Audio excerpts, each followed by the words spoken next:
Just a beautiful view here in Watkins, Glen, New York, as we're getting ready for the NASCAR Nationwide Series to start race number 22. And as we take a look at our starting grid, only one to the rear to report, the 24 of Eric McClure, an unapproved adjustment. Everybody else stays in the same positions. We've already talked about all the guys up front. We do have a total of 7 onboard cameras. Here's the first 6, as we've got Justin Allgaier, as he's got the Verizon Wireless Dodge. Kevin Harvick, of course, with the Jimmy John Chevrolet. Marcus Ambrose, as Marcus in the Toyota, with Carl Edwards in the Fastenal Ford. Stephen Wallace with 5-Hour Energy Toyota, and Joe Nemechek in the Nationwide Insurance Chevrolet. And of course, we also have our 7th camera with our in-race reporter, Jacques Villeneuve. Let's talk to him. Hey, Jacques, Dale Jarrett, the ESPN. You have a copy? Copy, loud and clear. Hey, Jacques, I know that yesterday was your first opportunity to be on this racetrack, and even with someone with your road racing experience, did it take you a while to get up to speed? And if so, and what did you find to be the most difficult corner to try to negotiate? Well, it's not an easy track, even though there's not many corners, but making sure you get to turn 1 and the S is right is important, because that's where you get the speed then to get all the way to the bus stop. Hey, Jacques, our next question comes from Jay in Nashville, Tennessee, and he asks, how much do you use your mirrors on a road course, and where on the track do you use them? Well, you try to be quicker than the other guys, so you don't have to use them. It's really hard to see anything, so you use them mainly as you enter a corner, just to make sure there's no one next to you. And beginning of the straight line, so you know if there's someone that maybe will get a run on you or not. And if you don't have anyone that's close to you, then you can really concentrate on hitting your braking marks. All right, Jacques, thanks for talking with us. Have a great day. Now, Andy's going to talk to your crew chief, Trent Owen. Thank you. Hey, Trent, Andy Petrie in the booth. Have you got us? Yeah, it's 10-4. Hey, Trent, you got you a road race expert in that cockpit there, and where they usually make a lot of time is under braking. You see that a lot. Are the brake systems on these cars good enough to run them and use them hard all day? You definitely have to use the brakes hard, you know, when you're making your passes, but brake management obviously is the key in any short track race or road race. But while the brake packages have improved over the years, there's still some management you have to do. But you can get more aggressive today than probably 10 years ago. Trent, when do you expect some of these early pit stops working this race backwards? Yeah, I think some of the Ford teams are getting good mileage, so you'll probably see 11 or 12, lap 11 or 12. We got to go to about 18 to start working our race backwards. So we'll just see how it works out. Obviously, going to depend on the cautions and do the best we can to get Dollar General a good show here. Okay, Trent, thanks for talking to us, and good luck today. All right, thank you. Cars out on the pace lap. We're going to take one more quick break. When we come back, we'll get the final update from pit road, and we'll go racing here at the Glen.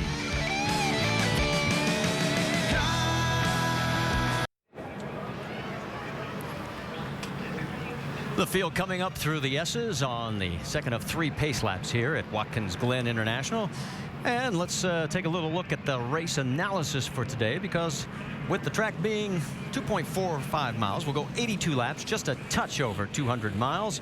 Pit road speed, yeah, it's 35 miles an hour. Don't get busted. It's going to cost you. The pit window, somewhere between 33 and 37 laps.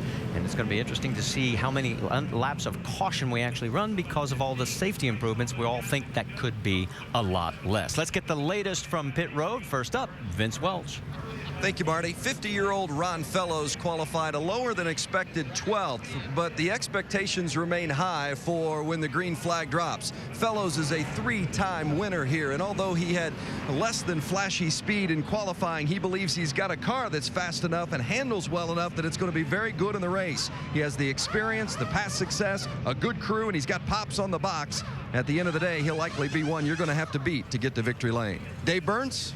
Vince wanted to make sure that folks knew who the driver of the 6 was today. It'll be Billy Johnson, 24-year-old from California, who normally runs in the Grand Am Continental Tire Series, a sports car series, and he runs with Jack Roush Jr. There's your connection. That's one of the reasons why he's in this car today. But he's also very good. In fact, he qualified 9th here in his first ever nationwide race, and he has won at this track before in the aforementioned series back in 2007. Look at Johnson to have a big impact on this 6th team today. Mike Massaro?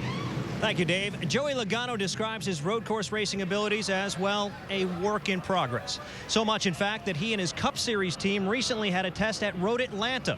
Not only did they work on setting up that race car, they worked on his road course racing technique. To do that, they brought an old set of notes from Tony Stewart. What they were trying to explain to Joey were the braking techniques, the shifting techniques, and the points where you need to do those things. Whether or not it worked, well, today is the first true test. Logano qualified second. That's where he'll roll off today, Jamie Little.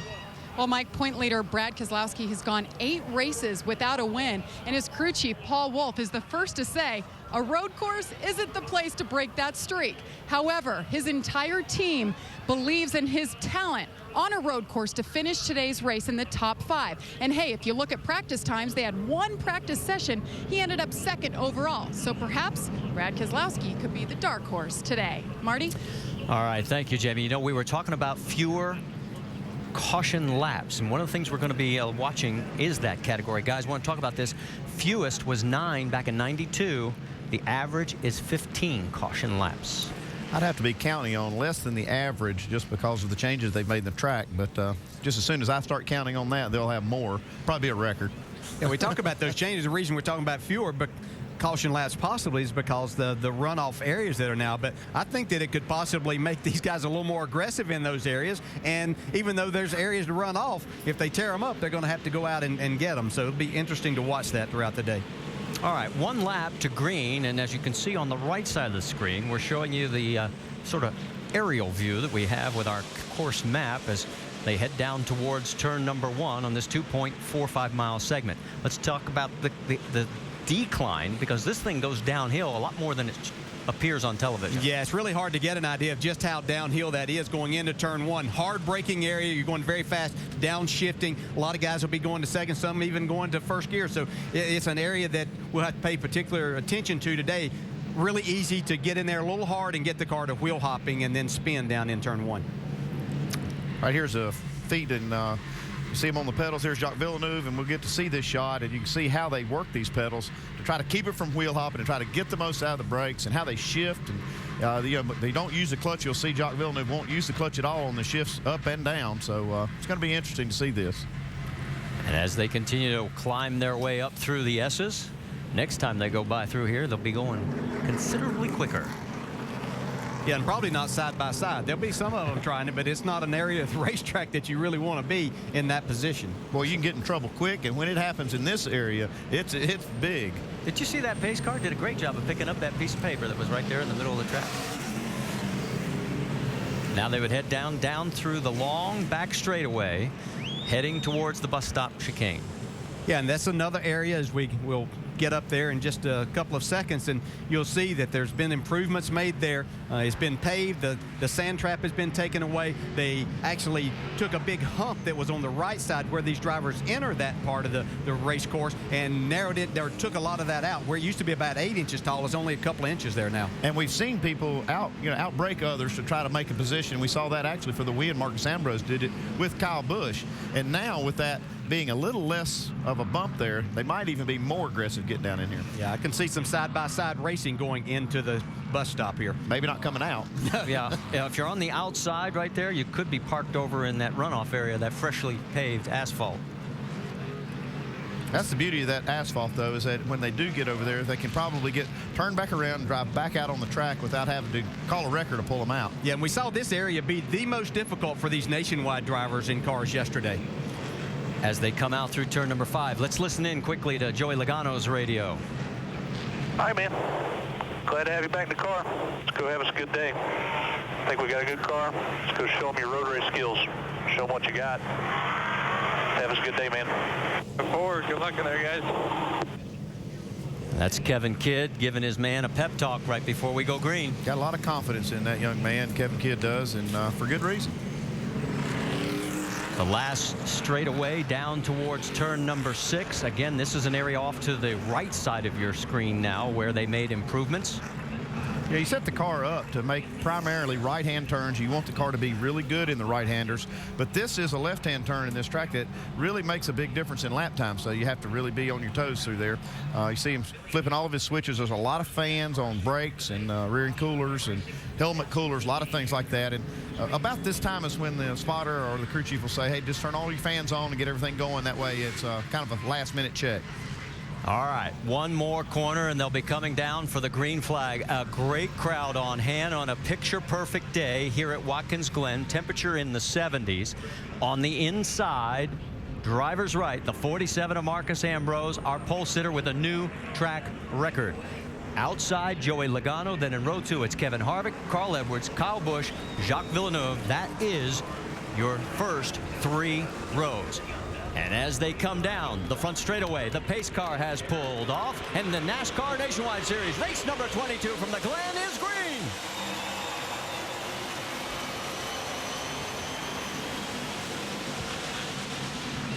Ambrose out early, 3 wide in the middle.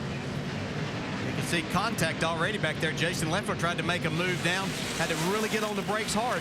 Well, we're right about one thing. They're aggressive right off the start. Well, they better sort it out quickly because we're coming up through the S's.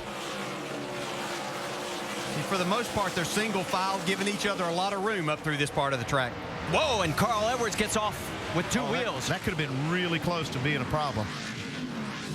Into the bus stop. Yeah, Harvick and Villeneuve here trying to go side by side. Harvick loses the spot to Villeneuve, and here comes Kyle on the outside. That's Menard in the 98 right behind him.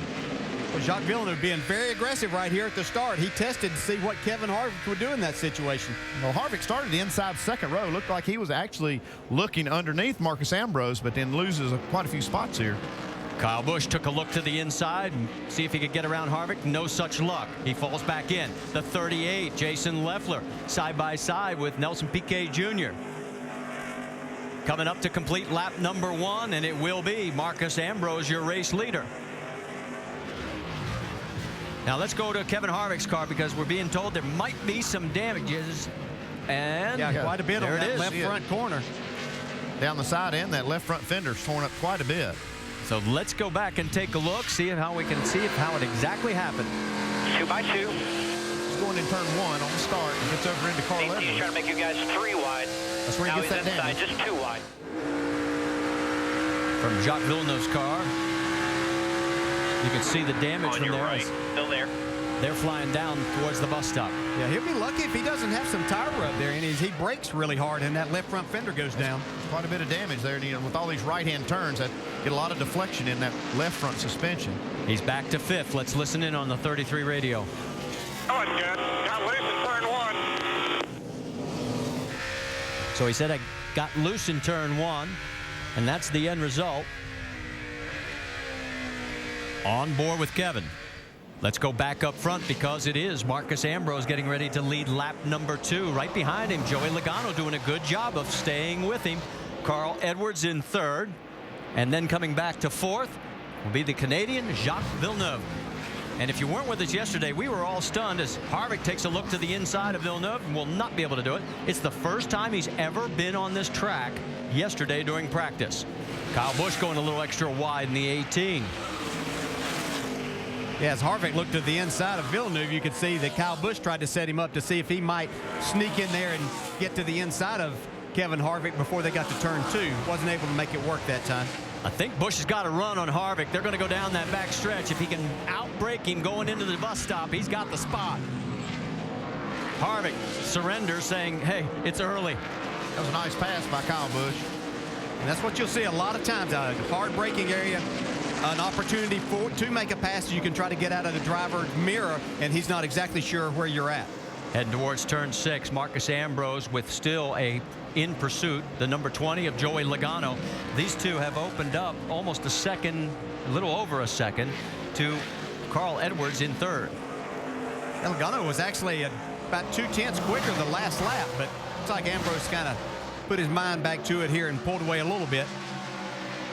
Let me update you. We've got a couple of cars that have pulled off.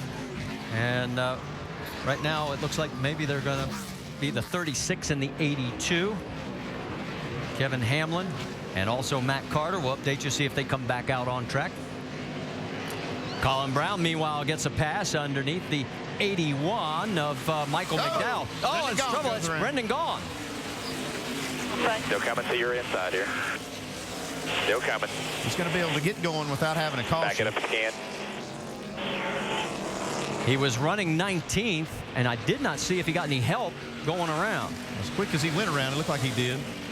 It could have, but that's also, it's very easy to get down in there a little hard and get it to wheel hop and you just spin. Let's see right here. Now, just got in there a little hard and a little high.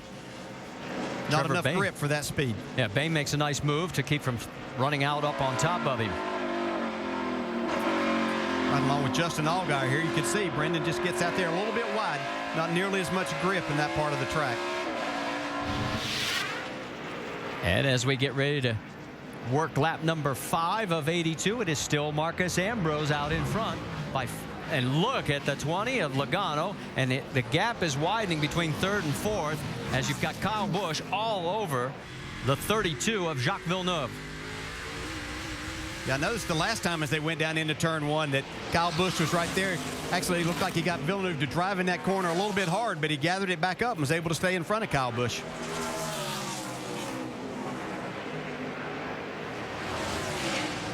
See if Kyle's able to jump out right here. I was going to say, Kyle is not giving him any air to breathe, that's for sure. No, and he'll have a hard time out breaking these guys into these corners.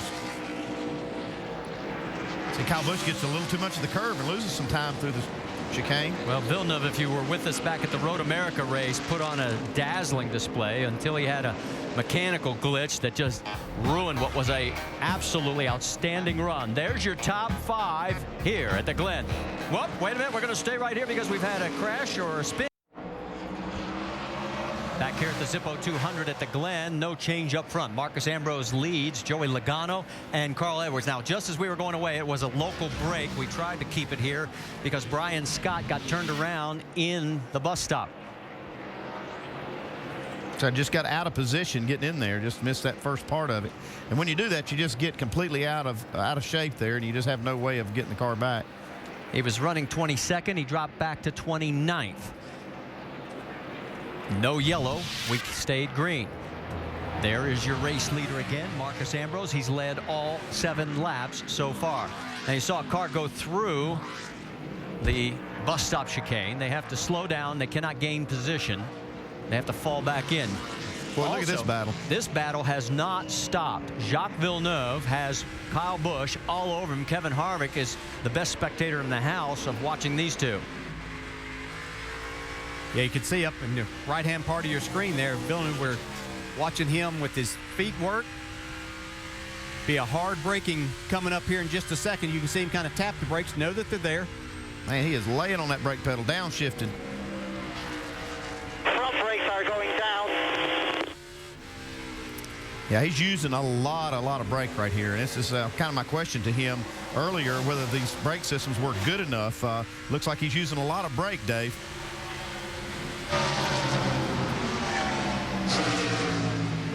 He is using a lot of brake, Andy, that's for sure. You just heard over the radio he feels like his brakes might actually be going away.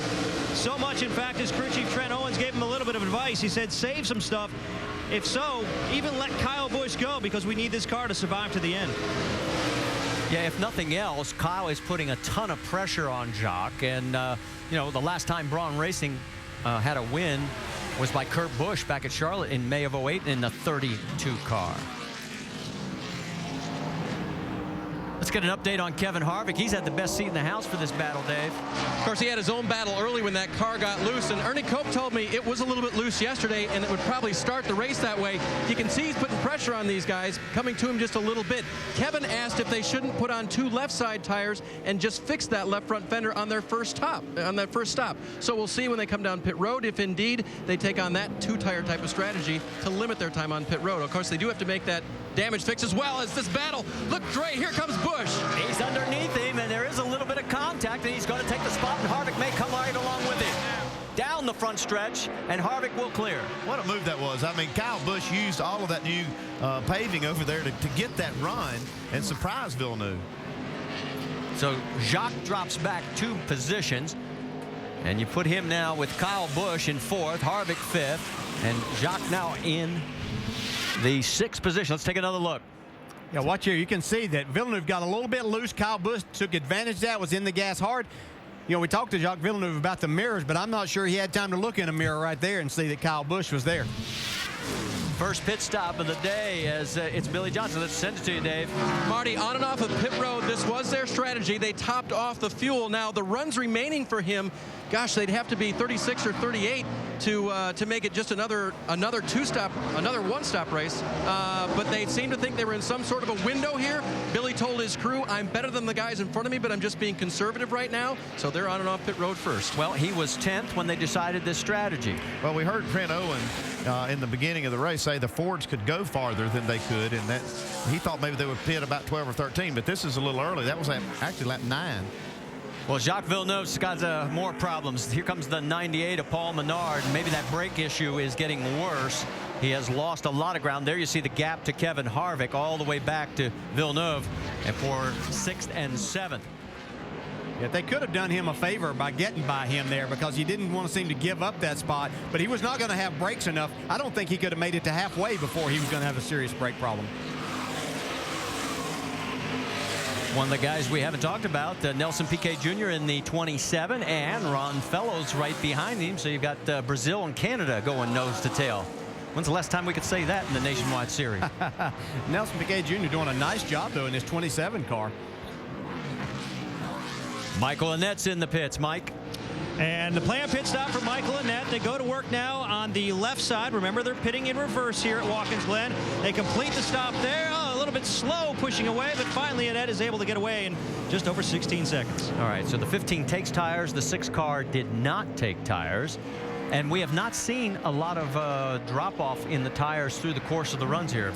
Well, you want to, if you have a chance, you're going to put tires on, but right now it's you saw some of them take just gas, and these tires will hold their speed pretty well.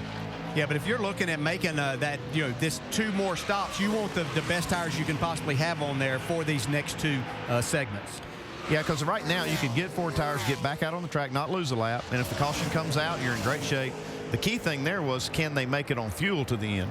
And I'm sure they're gambling on some caution flags and caution flag laps to be able to do that. Guys, I'm going to tell you something. Joey Logano is impressing the living you-know-what out of me. He is staying right with Ambrose. You can see the gap right there. And they have opened up 4 seconds back to third place, Carl Edwards. Speaking of the pits, there's Justin Allgaier, Vince. Allgaier comes in 24th position, says the car is a little bit tight through the S's, and it's better handling on the left-handers than the right-handers, which isn't necessarily a good thing because there are more right-hand turns. They're going to put 4 tires on an air pressure adjustment for the 12 of Justin Allgaier. Oh, he stalls it before he can get it out of the pits. Tries to get it refired, finally does. Costly. He finished 17th in this race last season in his only other Watkins Glen start. Yeah, we've seen all 3 guys that we've watched there on pit road stall it or nearly stall it coming out. And this first gear is such a high gear here with what you have to run with the rear gear ratio and everything to make it all work. And so they're having a difficult time here at the beginning. Well, Marcus Ambrose is going for 3 wins in a row here at the Glen, and he's in control right now.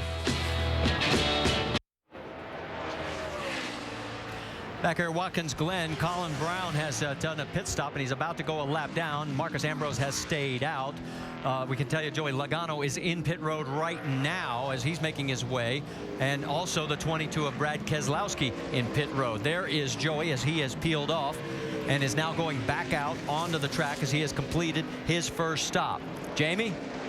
And Brad Keselowski saying the car is just a bit free. They said they had some debris on the brake ducts. Also said to wipe off the front grill, and they fill it up with Sunoco fuel. 4-tire stop, and that's the call for Brad Keselowski. 17 seconds, guys, a little slower, and that's what we're going to see when these guys are pitting backwards. Well, and Carl Edwards has already made his stop. So has Kyle Busch.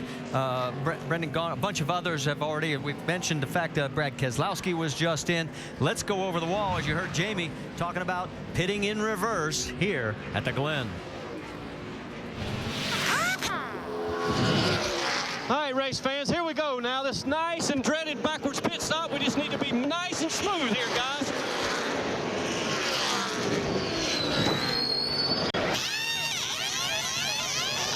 Scott Holden will reach in and pull the tire. Now we're around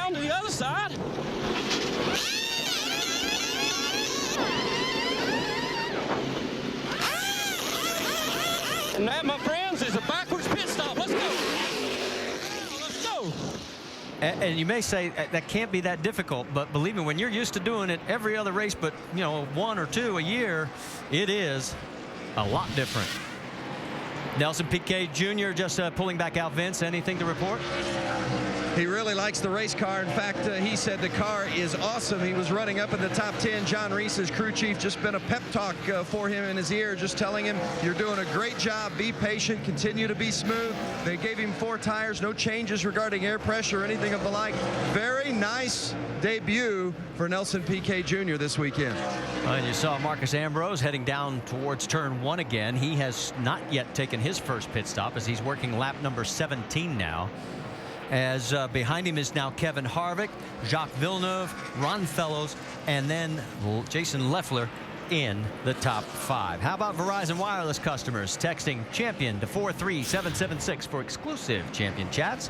The contents from our NASCAR Now Roundtable of Experts.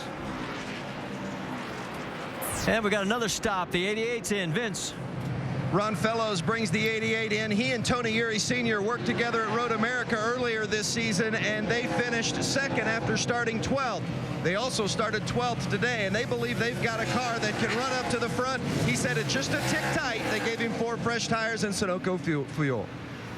Thanks, Vinny. As you can see on the right-hand side of your screen, Marcus Ambrose continues to make hay while the sun is shining. Yeah, and we saw Fellows go out pit road. One thing we talked about how downhill the front straightaway is. Well, pit road is also, and you have to be extremely careful after you get about halfway down that you don't let your RPMs get up in speed on that last part going out. That was Kenny Wallace that was just passed to put a lap down in the 28. Pit this time.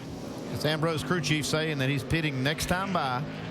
We have now 25 cars currently on the lead lap. I'll get you also with the cars that are out. It includes the 52 of Joey Scarallo, as Morgan Shepherd is in.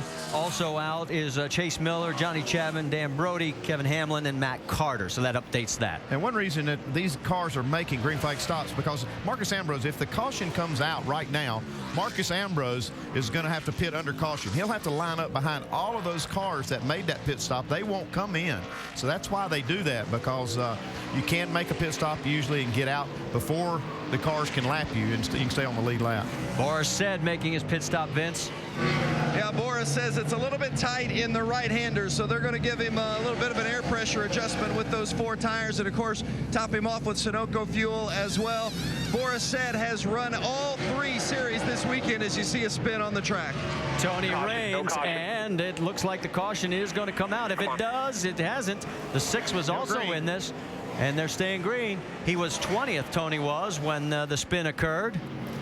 And remember, the 6 had already stopped. And I'll tell you, Marcus Ambrose just dodged a major bullet, because if that caution comes out, he would have been way behind a lot of cars. You saw the damage on Mike Wallace's car. Here comes Marcus Ambrose, and a big break here for the 47, Jamie.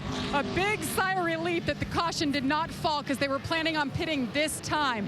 Now, he's led every lap so far. He had to relinquish that lead. The call is 4 tires. He says he's tied in 2, loose in 6, but the car has been good. The guys going over the wall for him, of course, because this is a one-off deal, are his Cup guys that will be pitting the car tomorrow. Marcus Ambrose working away here in the #1 pit box. They're going a little bit slower than normal once again, and he's down and away, Mike. And Jacques Villeneuve is also down and away. A quick stop for him. Just 4 tires and fuel, no adjustments, Dave. Mike, Kevin Harvick's crew put 2 fresh tires on the left side. They also fixed that left front area of the fender. Kevin said about the condition of the car, too tight on the left-hand side, and obviously you know why. That was from the damage that occurred on lap 1. Oh my, we got one torn all to pieces here now. Yeah, this is some damage on the 05 right now of Victor Gonzalez Jr. And don't know exactly how this happened just yet, but he is through turn number 6 right now, heading for pit road. Let's go back. Here it is. That's Brendan Gaughan right behind. Oh, a blown tire. Man, that tire just... Yep. Just blew the fender right off of it. He was running 17th at the time when this let go, and then just what we were showing the tail end of, and there's the little assist that the 34 got. Tony Raines gets turned around by Paul Menard, and wow, the 6 car. Johnson does a nice job to avoid, but he ended up spinning as well. And here's Marcus Ambrose coming through that spin area. And this was right when he was getting ready to make his stop under green.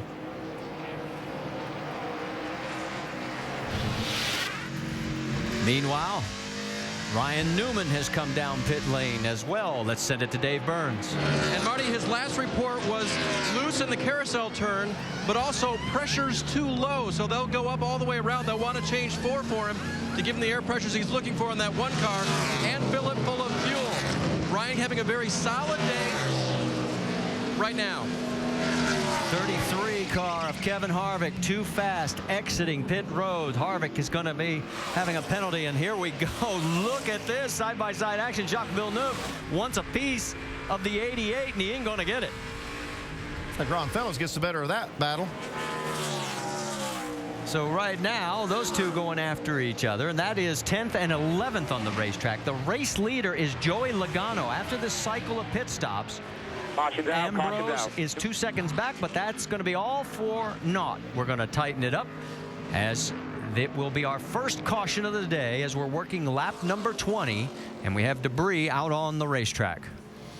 Yeah, we saw back to Ryan Newman's pit stop. Looked like his Cup pit crew getting some work in there today and getting used to this. And we know from Rusty Wallace that for Brendan Gaughan that the Joe Gibbs Racing number 11 pit crew is pitting Brendan Gaughan today, so they can get used to that. Carl Edwards is back on pit road.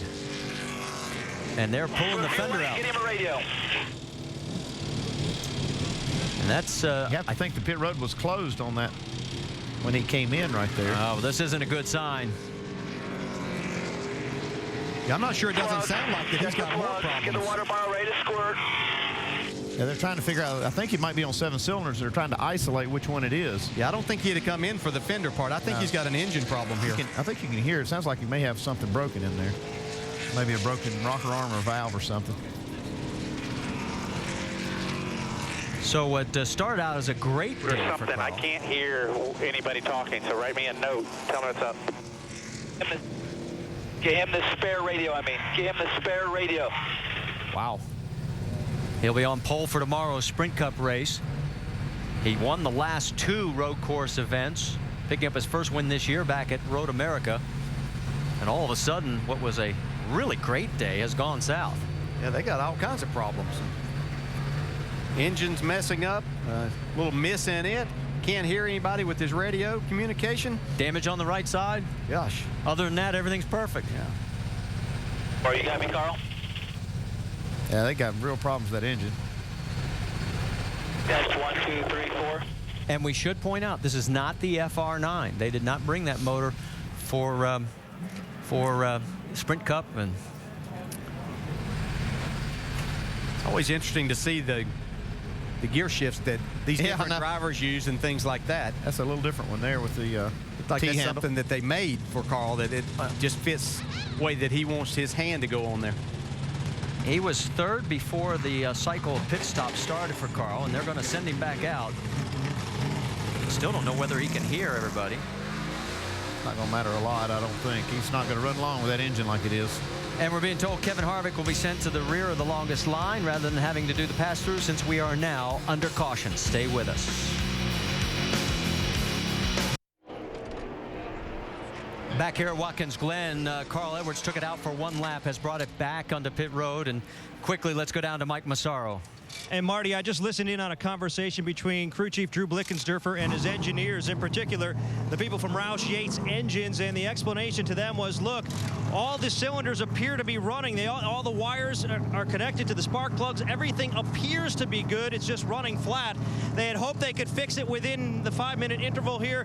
That has not been the case. They obviously had to pull it behind the wall and are taking a much closer look. Tim Brewer might be able to explain a little bit more about what they're dealing with right now.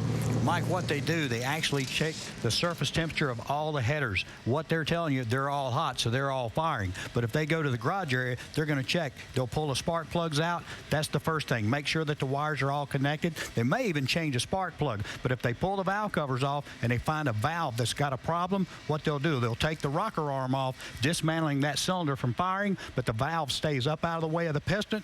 That will give them a little bit of an insurance policy on finishing the race. And of course, Tim over in the Craftsman Tech Garage with that motor, and let me clean something up because I've had my first experience of jumping from Cup qualifying right into a race. The FR9 only runs in Cup, so before the phones light up, we've got that all cleaned up. If this is the second engine problem of the year, Ford has only one other engine DNF in 2010. This would be the second, and that's the fewest of all makes out there right now for the season. Yeah, Doug Yates and his people do such a terrific job with no matter which series that it is, Nationwide or the Cup Series, so they don't have many problems at all. Crews are still cleaning up all that mess over on the backstretch right out of the S's where that tire exploded. The lucky dog for Aaron's is going to go to that man, Mike Bliss, as Bliss will now be our 32nd and final car on the lead lap. Stay with us. We're coming back.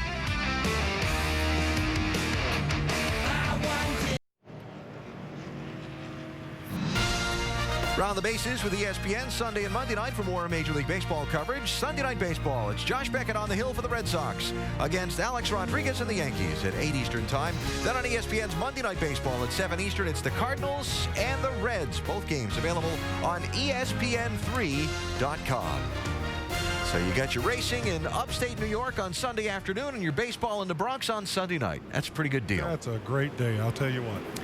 At Watkins Glen International, wrapping up the first caution of the race that came out just at the end of the first set of pit stops. Rusty and Brad, some quick observations as we get ready for the restart. I'm just really amazed how the tires are staying really fast. And what about around fellows from 5th up to 12th? But it looks like the next stop's going to be around 45 to 49. One more stop left, Brad. Ambrose gets a good chance to look at what Logano's got. He gets to follow him here. Let's see what this young man's all about right now. Logano to driver's right, Ambrose to driver's left for the double file restart. Kevin Harvick, because of his pit penalty, is at the back of the line as we go green. Thank you, Alan, and back to green flag racing. Joey Logano down into turn number 1. Whoa, look out, contact. We're going to try and go 3-4 wide again. Somehow we're making it through so far. Oh no, we didn't. Further up. 3, 4. That's Allgaier. She's out. Caution's out. Oh, my. Look at this. Tony Raines as it just stacks up there. We got cars stacked on top of cars. Dude. See Brendan Gaughan there? That penalty so costly to Harvick, he wouldn't have been back in that mess. Not sure he got anything. He may have gotten stopped there. He just didn't have anywhere to go. It's not a very wide part of the racetrack. 6 car, Billy Johnson is involved. Brendan Gaughan is involved. That's what's left of Allgaier's number 12. He took the whole front end off of Allgaier. The 16, look at this. The 16 also, Colin Brown. Two of Roush's cars in this crash. 4 cars lost in Iowa, and now 2 cars here this weekend. Good Lord. What happened? The 23 of Alex Kennedy also involved. Boris said his car's up in the air as well. If we don't have enough problems with all the stuff on the track here, the number of these guys are going to be driving off and trying to go around the track. Drive off of him. With oil and things leaking out of their cars, so we could have quite a mess the entire way around. Well, and Justin can't go anywhere now because he can't see. You see all the fluid behind his car, so you definitely got stuff on the track there. Probably the best thing he could do is just stop. Yeah, the radiator's destroyed. I mean, it's just, man, look at Leffler's car. The whole right rear quarter. And this is going to take a little while to get cleaned up. Our second caution of the day. All right, let's go back and see if we can sort this out. We thought the trouble was going to be further back, but here it is. Well, here's Leffler. You can see that's where it starts there with he in the 16 car. Leffler hits hard. Then back out, gets the 99 car involved. Then nowhere to go for a lot of cars here. Yeah. This is where it gets big. Didn't see Trevor Bayne in this mess. Look at Nelson Piquet. And we do have a red flag situation now. Another look. I'm sorry, Jason Leffler there got himself out there, and you just can't expect to come back on the racetrack. There's other cars there that have no idea that you're still up to speed, and that's just a mistake on his part trying to get himself back in line there. On board with Justin Allgaier. Let's listen in. Inside. Still there. Still there. One inside. Inside. There you go.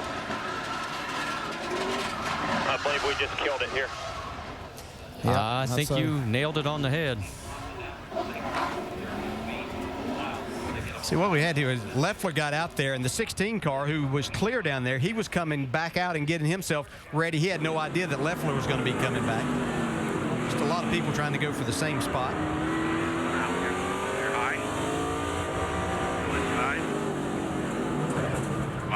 watch from here. Caution. Now you get it, Joey. I see you rolling through it. What's the 38? He has a hard hit.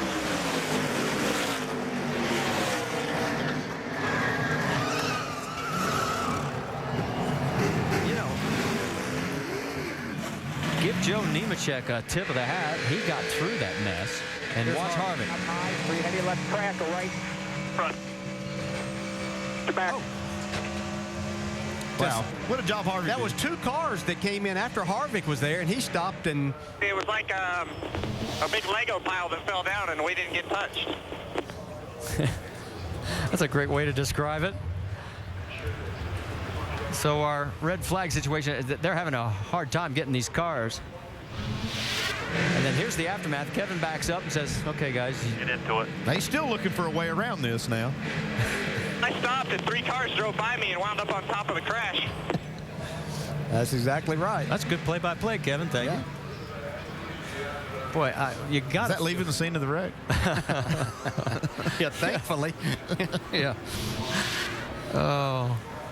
All right, well, another tough break for both Roush machines. Can you believe that in one crash, both of them are involved again? Stay with us.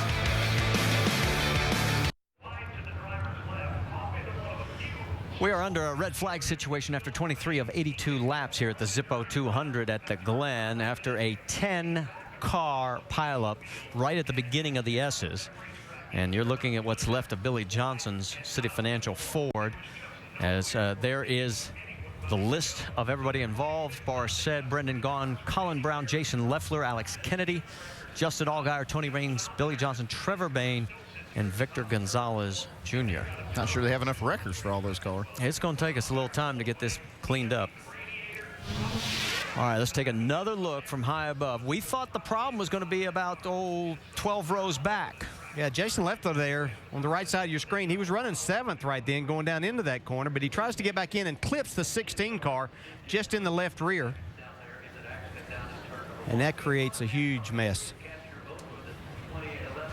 And there's all the cars piling in after Harvick gets stopped. You can see the 6 actually dodge Kevin Harvick to then not be able to slow down. Watch this guy right here. This photographer says, whoa, I don't want a shot that close. Yeah, I think staying back behind that fence might be his better option from here on out. Well, we showed you how Joe Nemechek made a great set of moves to get through this unscathed. How about we go on board with Stephen Wallace? Now, Colin Brown's right in front of him, and here's Leffler. Dig hard, keep coming. Come on, 7 still Right there inside. where you can see Clear behind the Leffler. 7 if you need it quick. Stephen might have got a little right front damage on his Get car. behind you, big wreck behind you. Keep digging here, keep digging. Unfortunately, teammate behind you. Brendan Gaughan not as fortunate. He got jacked up along with Boris said in this whole deal. And you can see that the cleanup continues down in turn 2 as they and you can see that the guardrail on both sides. There's literally no place for you to go there if it happens in that area. No, starting from that point until you reach the back straightaway, that is very narrow area, and if something does happen, you just don't have any room to avoid. Cars are accelerating off of turn 1 downhill, so they're picking up speed rapidly. You can see by that crash just how fast they were going by that point. Well, and you can see that Brendan Gaughan is back under his own power as he is trying to work his way. Nothing's leaking. We need to open all the grill and all the brakes, okay, guys? All the grill and all the brakes. We're not going to have any top grill.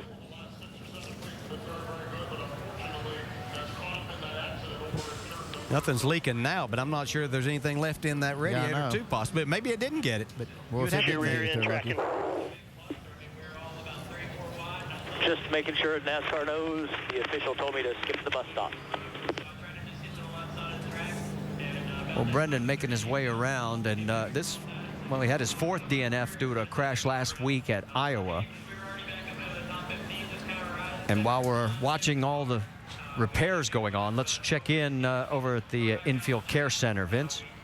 With one of those Roush drivers, Billy Johnson, and well, what happened from your perspective? Well, I was in the back from a spin earlier on, and then we pitted again on that second time just to get fuel and tires to try to play the strategy off of the lemons that we got.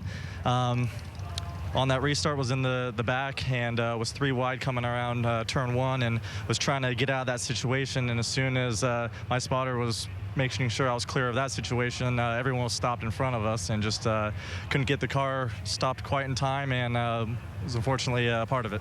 A disappointing end of the day for the 6, Marty. Thank you. Disappointing day for a lot of guys. That's what's left of the City Financial Ford as one of the wreckers hauls it back up the hill towards the garage area. It's a tough break for Justin Allgaier. He's 4th in points, and the 99 car of Trevor Bain, he was also 8th in points, so it's kind of a big blow for those cars. Yeah, and I was really wanting to see how Billy Johnson was going to do in this City Financial Ford today. I mean, he's a great road racer, and see how he adapted to this style of racing. So, unfortunately, didn't get to see him as long as we wanted to. Well, remember also, second place in the points, Carl Edwards is off as they are trying to make repairs on that car. Right now, it could be a huge day. There is Carl. He's watching everything on a monitor. He's 336 points behind as of right now. Brad Keselowski, who is running in 4th, could be a big day for him in his quest for this championship. Vince, let's send it your way again. Well, frustrating finish for Justin Allgaier coming into this 4th in points, and I know that the road racing isn't your strong point, but you felt like you guys were going to be able to make some headway today. What happened? Unfortunately, I don't know. You know, I just saw the 38 get out of shape up there going into or coming out of 1, and knew that it was probably going to end up being more than I wanted to see, but unfortunately came back across the racetrack and we were right there. It's just a shame for these Verizon Dodge guys because I feel like our pit strategy was right on par with where we needed to be at, and the car was running really well. So we'll just have to wait to see what we can get fixed and try to get back out there. There's 60 laps or so left to go, so hopefully we can make up some of the ground and not lose too many points to 3rd. We're going to take a look at it, what it looked like from your onboard, but from your perspective, anything at all that could have been done out there by anyone to avoid what happened today? Unfortunately, you know, somebody got out of shape, and right here, you know, he kind of comes back across the racetrack, and unfortunately, there's just nowhere to go, and it's so tight right there going into 2 that you just kind of at the mercy of everybody else, making sure that you know, nobody gets bottled up and blocks the whole racetrack, and unfortunately that's what happened, and we ended up paying the price for it. Staying out of everybody else's mess, half the battle here at Watkins Glen so far today, guys. And the road courses have been tough on Justin Allgaier. He finished 35th back at Road America, a total of 20 laps down. And he had completed every lap prior to that, entering that event. Stay with us. Coming back.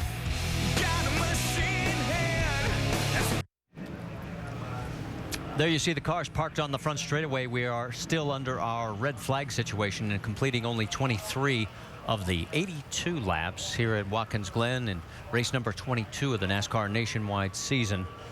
Now, Jason Leffler obviously was one of the key factors in this. He's gone from having his best finish of the year just last time out at Iowa, where he came home 3rd, to having one of his worst. Let's talk to him.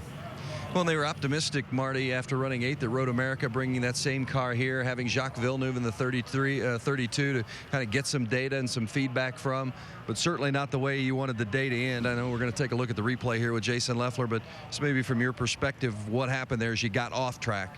Well, I'll take the blame because I got wide, but you got to let somebody back on the racetrack. You know, I was trying to ease. I didn't even make it back on the racetrack. I was trying to ease back over and got hit in the right front. So, you know, it's give and take, especially this early in the race. And if you don't give, you cause a multi-car wreck like that, and that's what happened. I mean, been in a lot of wrecks of the 16 this year. Not, you know, it seems like I've been involved in a lot of his wrecks. So, like I said, I'll take the blame because I was off the track, but you got to let somebody back in, you know, and wiped out a lot of cars. So I feel bad for everybody at the Great Clips, everybody at Braun, and then all those other race cars that were innocent bystanders. You know, we miss early in the race to get wiped out like that.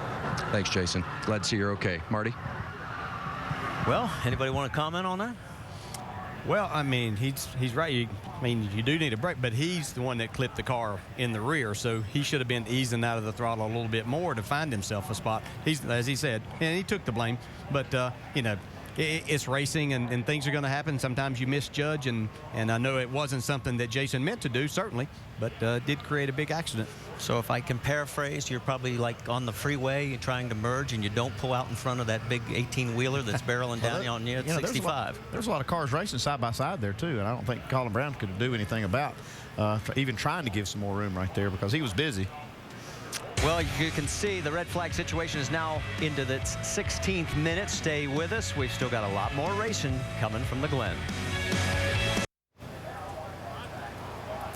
Still under the red flag at Watkins Glen as the race stopped after a big track blocking crash exiting turn 1. Remind you, tomorrow morning, get ready for the Sprint Cup race with NASCAR Now, presented by 5 Hour Energy, ESPN2, 9 a.m. Eastern, and a wrap-up of the race, 11 p.m. Eastern, NASCAR Now on ESPN2. The race itself is presented by GoDaddy.com on ESPN. Tomorrow at 1 Eastern, we start at noon Eastern with NASCAR Countdown. And then for this nationwide series, once we've finished business today, it's on to the Carfax 250 at Michigan next Saturday, 1 Eastern ESPN. Beginning with NASCAR Countdown, the next race for the next generation NASCAR Nationwide Series car. That race next Saturday at Michigan. So you see the field of cars still running in the race, stopped along the front straightaway, while the cleanup continues from turn 1 up toward the S's with all kinds of liquid metal bits dropped from race cars, and the cleanup crews with a whole lot of work to do out there in the corner. And back inside the pit studio with Rusty and Brad. Impressions on what you've seen so far? It's been a real mess. There's no doubt about that. I mean, the track keeps getting blocked, Alan. You were talking offline a little bit about the big crash with Sam Hornish last year when the track got blocked. We saw the same thing off at turn 7 now last year or a couple years ago getting blocked. Now turn 1. They all fly down into turn 1. They get 2 and 3 wide on these restarts, and you saw what just happened with Jason Leffler. It's very, very unfortunate.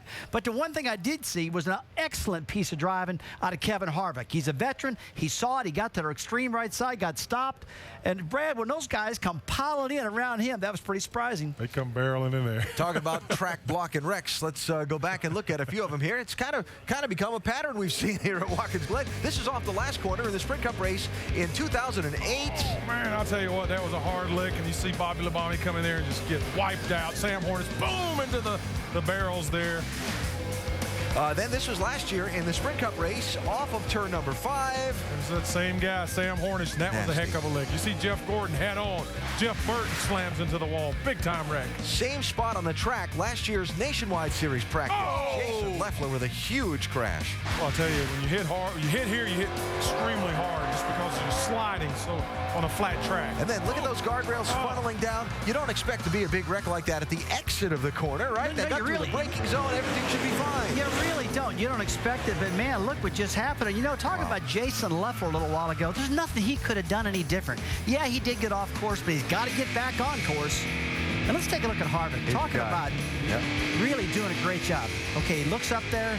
Bam, the problem starts happening. He sees it, gets on a brake, gets to the inside, gets his baby stopped, gets all the way Ken. And he's like, what's going on? I'm stopped. Nobody can see anything. Yeah. Good job out of Kevin Harvick. Somebody else that did a nice job of getting through. Yeah, Steven's sitting here riding, getting ready to pick him a spot out. He sees Leffler go high. He wonders if he's going to make it back. He clips the 16 car Chaos. Steven does a good job of keeping it high. His spotter's giving him good information, and he weaves through it, just barely bumping into Fitzpatrick. Here's another guy. Watch Joe Nemechek. He got through this somehow, some way. This is called the luck method. That's the luck of the draw. He's hunting around through there. You see the 38 coming back across the racetrack. 23 cuts across. He bumps. Joe gets it whoa up, and then he tiptoes on through. That's some sharp driving, but that's some luck, too. Great job there by Joe Nemechek. His car sitting on the pit lane now, waiting for the red flag to be withdrawn so they can replace those flat tires and bent wheels and all the rest that we caught there. Joe's taking a nap. And what he's actually thinking is, how did I get through that? Now, behind the wall, Carl Edwards' car sits. Now, where is Carl? He's back in 36th position, and he is 3 laps down to the race leaders. And Mike, you'd think they'd be working on this car, but of course they can't. Of course not. It's a red flag, but at the very least, they can think about what they want to do and diagnose the problem. Carl, what have they told you about what's going on underneath the hood? Well, we've lost part of the valve train, one of the cylinders, so we're going to isolate that valve and ground the spark plug wire, and hopefully the engine will run on 7 cylinders. You know, I'm sitting here and I thought I was having a pretty bad day until I saw that wreck, and we still got a straight race car. We still got a lot of laps left, and if this car can, this Fastenal Copart Fusion can go out there and run and you know, make all the laps, you know, there's a lot that can happen. You know, that wreck was pretty wild, and guys can miss shifts. Anything can happen. We could still gain some points, so we just got to keep digging here. It seems like just before that caution flag came out, the window net was up. It seemed like you guys were ready to roll out on the racetrack. Are you ready to get back out there once this red turns to yellow? Yeah, they say they just got to tidy up a couple things and get back out there. But I just hope this thing will last. I hope that we caught it early enough. I pulled in as soon as I could, and hopefully this Ford will last. I think there's still a possibility we can make up some points. All right. If there is a silver lining, guys, it's the fact he was in here when that wreck happened. He actually picked up some positions and avoided what could have been a bigger mess. Yeah, as Carl said, his car is straight in one piece at this point. And Carl saying just what Tim Brewer told us in the Craftsman Tech Garage of what they're doing under the hood of that car to try and make it last until the end. There's a lot of moving parts in an engine, and Brewer nailed it. He was right on with what happened to that engine. They're isolating that cylinder so that thing will stay running. By the way, just so you don't think that the big wreck is isolated to Daytona, Talladega, or Watkins Glen, the longest red flag of 2010 in the NASCAR Nationwide Series was 31 minutes and 31 seconds and involved 9 cars at Road America on the road course. We're 24 minutes and counting into this red flag, and 10 cars were in this big wreck that happened at the exit of Turn 1, and we're under the red flag still at the Glen.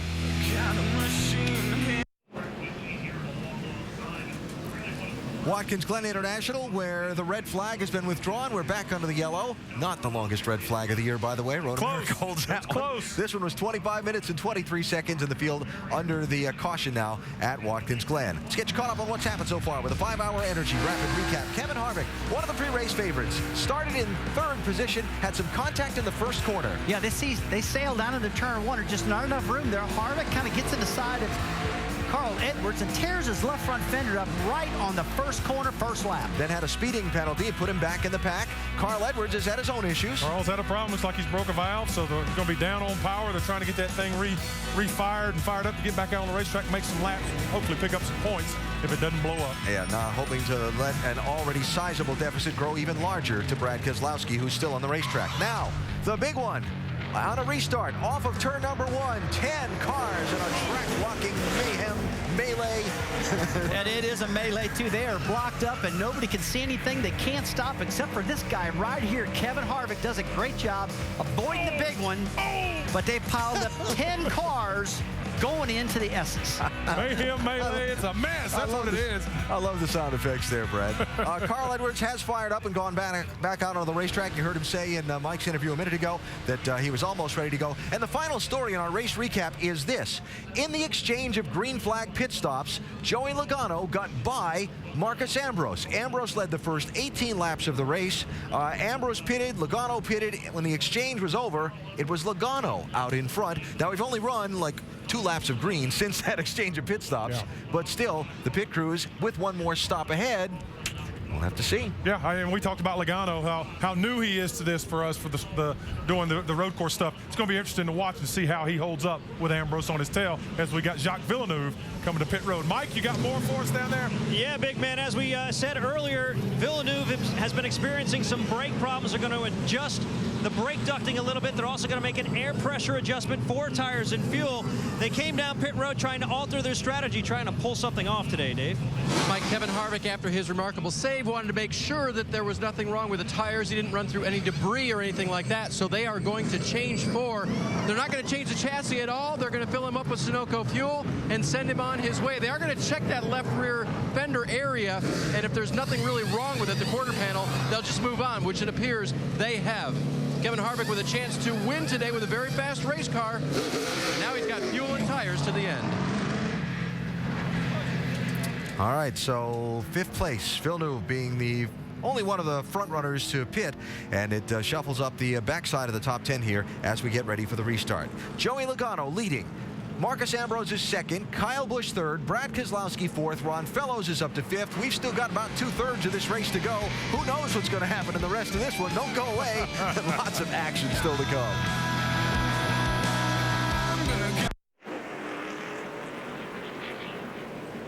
After our 9th red flag of the season, we are back and getting ready to go to green. Joey Logano leading for the first time ever on a road course in his nationwide career. He's led a total of 8 laps now. And before that, 1,240, all of them on the oval. Green flag flies. Logano on the inside and 3 wide. Look at Kyle Busch. trying to fight his way through. Side by side with the 47. Here's Keselowski on the outside as well as Ron Fellows. This is where we had a big mess last time. Everybody, cooler heads prevail. Yeah, but Ambrose tried to jump in there and block Kyle Busch. Kyle wasn't having any of that and takes that second spot away. So Marcus is back to third. The 88 of Ron Fellows now fourth. And then you see Brad Keselowski as he's got his hands full with Menard. There's Ryan Newman in the 7 of J.R. Fitzpatrick. Here we go through the bus stop.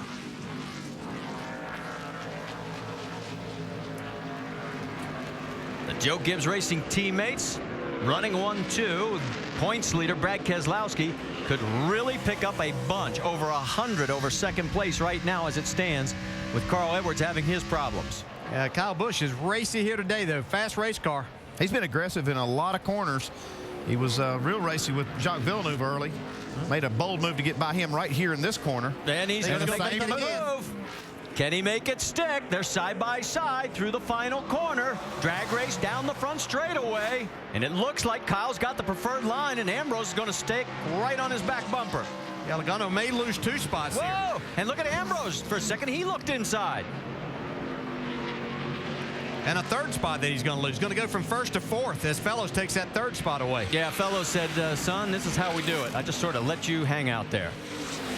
So Kyle Busch takes over. He's now led in all 18 starts of his season.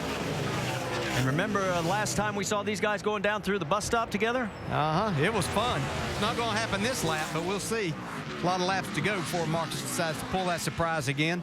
May not be a surprise this year, probably, I would say. That led to Marcus's 2nd win in a row here at the Glen. He's looking for 3 in a row right now. And he is not giving up any pressure. He's going to put it on as much as he can. Now, there is a very slow Carl Edwards. Remember, they are down to 7 cylinders. If he can't maintain minimum speed, he's down to less than that now. Yeah, the NASCAR will have to black flag him.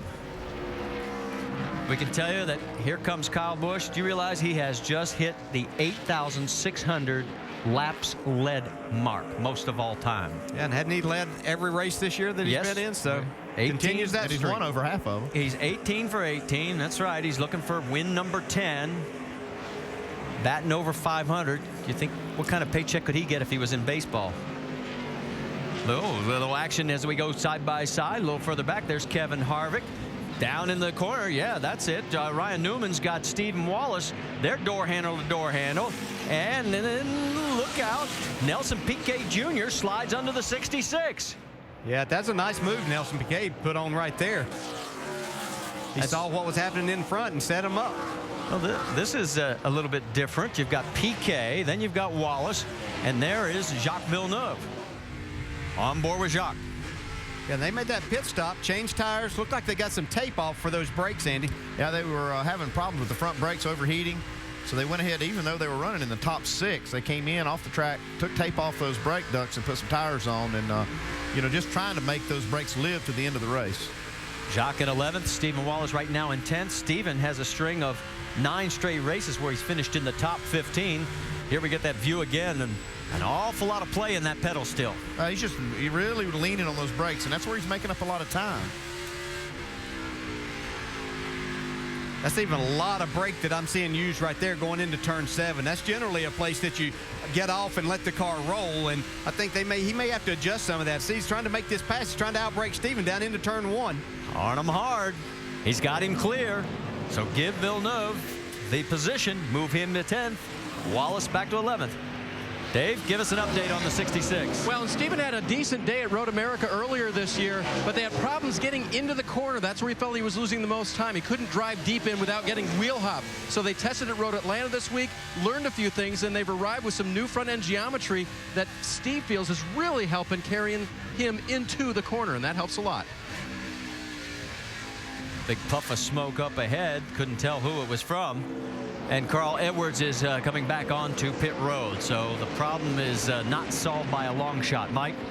No, not at all. In fact, it appears their day is done, Marty. Drew Blickensderfer came over the radio just as Carl Edwards came down pit road and said, pull it to the garage. Our day is over. You can see he's pulling his helmet off now and ready to call it a day. But another day of work tomorrow. Well, for Carl, he has entered today with only 3 DNFs due to engine failures in 197 starts. This is only the 4th.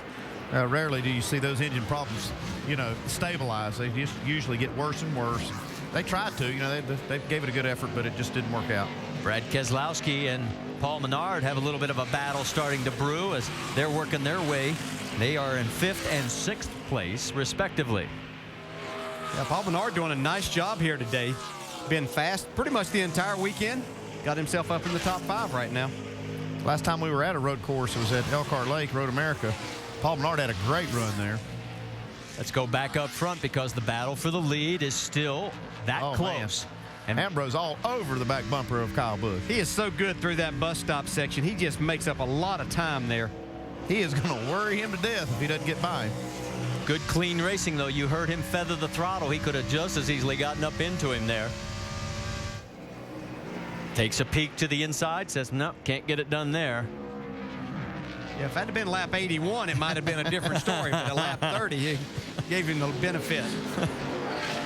It's like Kyle Busch's car really good through the left-hander and off this final turn to the start-finish line, and that really does help because he can carry that momentum to turn 1 and not get out, out-braked into that corner. Well, we were talking about how they gave him some room. Let's go back to last year because remember we talked about going down into the bus stop. This is what it was all about. Boy, Kyle was not expecting it. Yeah, we talked about earlier drivers getting outside of that mirror. Marcus waited a long time and then just dove out there, and Kyle had no chance to even try to make a block or anything. And all of a sudden, though, here comes Kyle. He's opened up a little bit of ground, about 0.4 of a second, heading through the bus stop. Yeah, Marcus could have, as we see side-by-side racing here with Keselowski trying to take that 5th spot away from Paul Menard's not able to make the move now. I was going to say Marcus might have been getting his car a little bit hot right up there on the back bumper. They had some heating issues yesterday with their car. Yeah, they did. They came in and worked on it after just a few laps on the track. You wouldn't expect it to get hot in just a few laps, but it did, and they had to work on it. Just wonder if they've got it all solved. Brad Keselowski trying to find a spot where he can get around Paul Menard. It looks like he's got the faster car at this moment. That's what's so great about road racing. You might have that faster car, but it may take you 20 laps, or you may not ever get around that guy. But here's a move by Keselowski. Good setup. I don't know if it's going to pay off. Looks like it is. Well, he's got the preferred inside line as they head down towards turn number 1. They're side by side, and Menard says, okay, yep, you got me. Yeah, just don't overdrive it if you're Brad Keselowski and give him that shot to come back to the inside. Yeah, almost. He opened the door just for a second, but Menard was not close enough, and now they'll head up through the S's. Real nice job by Keselowski setting him up for that. Let's pick it up as we go a little bit further back. That's Ryan Newman in the 1 with Nelson Piquet Jr., Jacques Villeneuve, all there running nose to tail pretty much with Kevin Harvick, the 4th car in screen. Yeah, all of a sudden Harvick showed back up in that 11th spot after being back at the tail end of it, back after the end of that first caution because he had sped on pit road then. So avoiding a lot of accidents, making good pit strategy here though. See the 27. Make one mistake and you lose 2 spots. And let's get an update on the 27, Vince. Well, one of the things they were fearful of as he reported that the car was too tight was just don't overdrive it. So Nelson Piquet Jr., it's his debut here in the NASCAR Nationwide Series, so he's not as familiar with this car as maybe a lot of other drivers would be in what they can do to make the car handle better. But Piquet says, I feel like I'm pretty quick, but we're just too tight in certain areas of the track. Otherwise, the car has been pretty good. They continue to encourage him. Of course, the son of the 3-time world driving champion, Nelson Piquet, his first time in the NASCAR Nationwide Series, and had been running top 10 until getting off track there. And entering today, 29 drivers have made their Nationwide Series debut here at the Glen. Only one has ever finished in the top 10 back in 2001, Robbie Gordon. Back to the battle up front. Kyle Busch. Kyle has finished 2nd to Ambrose in the last 2 Nationwide Series races here at the Glen. And so this is a little unfinished business for Kyle, and he is up front right now. He is our 3rd different leader. Ambrose has led the most laps with 18, Logano with 8. Kyle Busch has 7 and counting as we're getting closer to the halfway mark.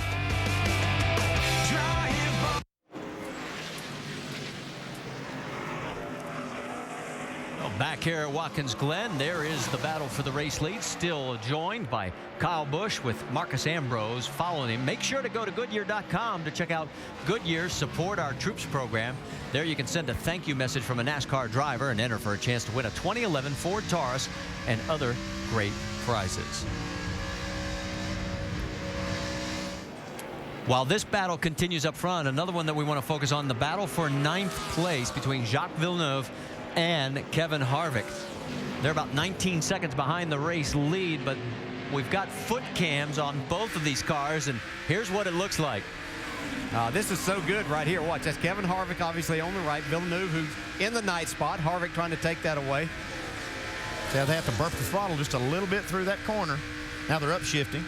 Yeah, now they're headed up the long back straightaway. You see Villeneuve, he's going to test those brakes here before he gets up there. Harvick's doing his too. Styles are very similar. What I've noticed is the pedals are going awfully far towards the floor. They're getting all there is there. Yeah, Villeneuve working the brake a lot more. He's using that to try to get his car set a little bit more than what Harvick is. Another hard braking area coming up right here into turn 6. Oh, that's good stuff right here. See just how hard they're working in these cars. They're just pushing everything to the limit. You can see Villeneuve's on the brake there in turn 7. A little bit more, a little harder, and a little longer than what Kevin Harvick was. See if Harvick can make enough of a run to jump out and try to make a pass down into 1. Not going to do it this time.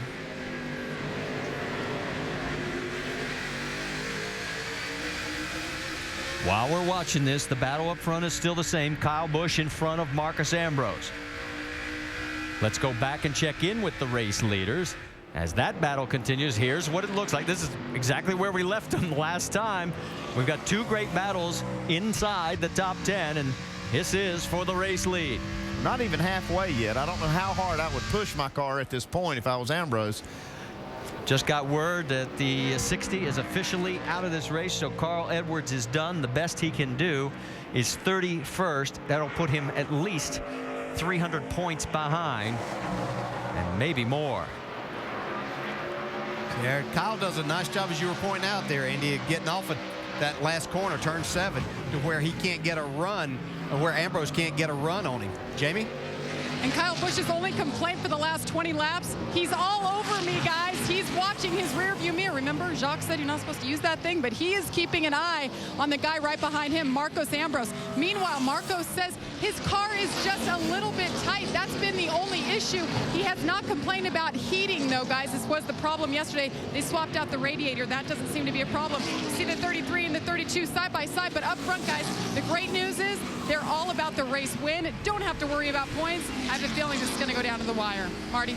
This is some great action at 2 different ends of the track, and as those two, Harvick has sort of backed off a little bit, but let's go back up front because, again, Ambrose is all over the back bumper of the 18. Yeah, really interesting to watch where Kyle Busch seems to be a little bit better than what Ambrose is, and then Ambrose can come back through the bus stop in those areas to really put some pressure. It looks like this corner right here, this is where Kyle Busch is strong. Getting off of that turn 7, and that carries that momentum all the way down the straightaway. And if he can just get a couple car lengths, that's all he needs to keep Ambrose from out-braking him to the inside getting in this corner. I think a lot of drivers will tell you, and exactly that they try to work on their cars, make sure that that's an area they can get off of. We see finally it looks like Harvick may be able to make this pass. Nope. Villeneuve takes the spot back away. Oh, my, but he's not giving up yet. He's going to have the spot. Side by He'll side. have it now. From high above, this is going to give you a great view. And that's Nelson Piquet Jr. right behind as he's taking a look. And Harvick is going to finally get the position. So move Harvick up to 8th. Now remember, he restarted on lap number 23 in the 28th position. Here we are on lap 40, and he's back up to 8th.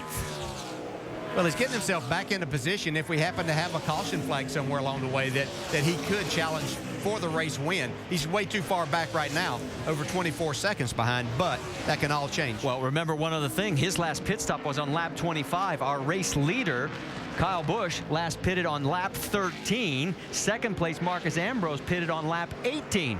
So Harvick's got some laps in hand. He does. And I can tell you another thing, that Marcus Ambrose is really worrying Kyle Busch up there. And Brad Keselowski just helped his points championship battle because he gets around the 20 of Joey Logano. I've watched this 22 car in practice and then in the race, what we've seen him today. He's got an excellent looking race car. I mean, his car really goes where he points it, and it's got good brakes. It looks like it's doing everything that he's asking it to do. And I know he's probably running a relatively conservative race because he is a point leader, but if he gets a sniff of that lead, look out. Yeah. Got lap traffic. Oh, look out. This could get dicey. Down that long back straightaway. The 70 is in the way there. Mark Green finally gets out of the way, and more lap traffic. Eric McClure up ahead, and Ambrose gets around and takes advantage of the situation. But now he's got a problem. He's got to slide under the 24, and he does it. Get in there. Go. What a great job Ambrose did there. Man, that was incredible. Yeah, and this is Ambrose's strongest part of the racetrack here. He's good everywhere, but that didn't allow Kyle to get back to his bumper. So that's going to be our third different lead change between the same three guys. Ambrose, Kyle Busch, and Joey Logano. Kyle says, I've seen enough of this act over the last 2 years. Let's go back and take another look at all this. Take us through it, guys. Looked like Kyle Busch just got a little wide. He couldn't really help it. I mean, he was carrying so much speed there. Yeah, and that's exactly right. He was just trying to let his car go where it was carrying the speed, but unfortunately that got him blocked in. And then watch what happens with Eric McClure in the 24. And Ambrose just forces the issue. He doesn't give the 24 any opportunity to go anywhere other than to the outside of the racetrack. He says, I'm going inside right now. And so now you see the gap as Marcus Ambrose opens up a bit of ground. And all of a sudden, let's check back in on Kevin Harvick's battle to get back towards the front. He is duking it out with Ryan Newman. That is for 8th on the track. Well, Harvick has a really good race car. I don't know until we see him up there with the 47 and the 18 if he's in that category, but he certainly has a really good car, good enough to be in the top 5. He's had to use a lot of that car, though, to get back to where he is. I mean, when you have that kind of penalty and come back up through the pack, it does make you use a lot of car. You saw those foot shots and those foot cams, how much of the brakes he was having to use trying to make these passes and get in position. On board again with Kevin Harvick. That battle sort of settled down for a moment, and so has the battle up front. Marcus Ambrose out in front now by almost 3/4 of a second as he's pulling away a little bit from Kyle Busch.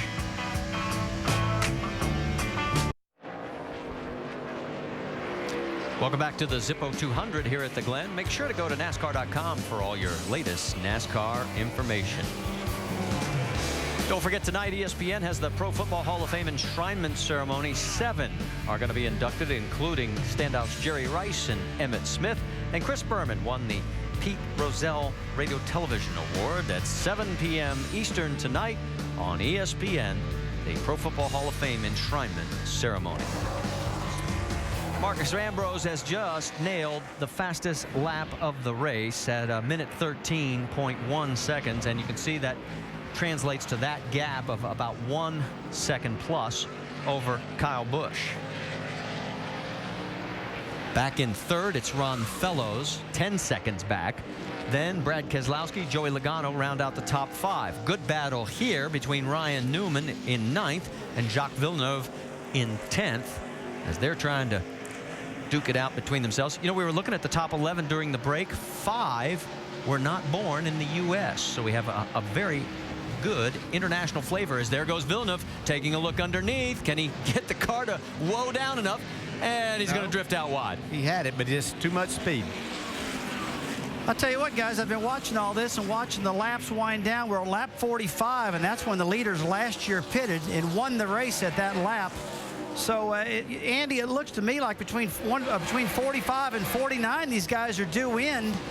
And they got to gamble a little bit if they're going to pit with 45 to go, and caution's coming out, but this is when things could happen. Well, you're right. They're going to have to gamble on some caution laps, and what we're seeing now, I'm not sure we're going to see a lot of caution laps between now and the end of the race. So if I'm making that call, I'm not going to gamble as much because of that. And you know, we did see this pit stop at lap 45. I think you're going to see it extended just a little bit farther, maybe 3 or 4 laps. Remember, the guy who's going to probably have to stop first is second place Kyle Busch. He last pitted on lap 13. Well, our leader was at lap 18. Yeah, but you just don't know how they were trying to work out their plan. They don't really play their hand until this last pit stop. That's when you know how far they can go or how far they're willing to gamble. Guys, usually they're sitting there trying to gamble a lot on a road course because we know a caution is always going to come out. But, Andy, I got to agree with you on this one. I haven't seen that much action because of those new runoff areas. I mean, discounting the big wreck, it's been pretty clean today. Well, that big wreck has kind of changed it too, Rusty, because that eliminated a lot of cars and potential caution flags. Well, you know, we passed the halfway mark, and the leader at halfway won 3 of the last 4 races. Kyle Busch was the leader in all 3 of those. Marcus Ambrose took the lead at the halfway mark. There is Kyle Busch. 11 guys, first gear. And we're hearing words. 15 is in. Michael Annett. Mike? And Michael Annett complaining the car has been very loose just about everywhere on the racetrack. Also maybe developing a gearing problem where he normally uses second gear. He's been forced to use third gear most of the day. They can't address that problem here, but they can both on 4 new Goodyears. And also take on a load of Sunoco race fuel for Michael Annett. Team continuing their work now on the right side. They finally push him away. Jamie? And Kyle Busch, the only adjustment they made on the first round of stops is an air pressure adjustment. Now remember, early in the race, he had that left front fender damage. He asked that they pull that out to help him turn a little bit. So they're going to tug on that, put 4 tires on, fill it up with Sunoco fuel, and the call was to put another air pressure adjustment in there because it helped. You see, they almost lost the tire over the line and quickly got it back in time for Kyle Busch as the clock continues to tick away, guys, longer than normal. 17.7 long stop for Kyle Busch. And the 20 is on his way, guys. Yeah, he's coming out as well as Joey Logano has made his stop, and Marcus Ambrose, who stayed out longer than almost everybody the last time, is still out there on the right side of your screen, knocking down laps. Yeah, it's not going to hurt him unless the caution comes out right now before he makes his stop. But we'll go over the wall here with Mark Hollywood Armstrong. They're making their pit stop.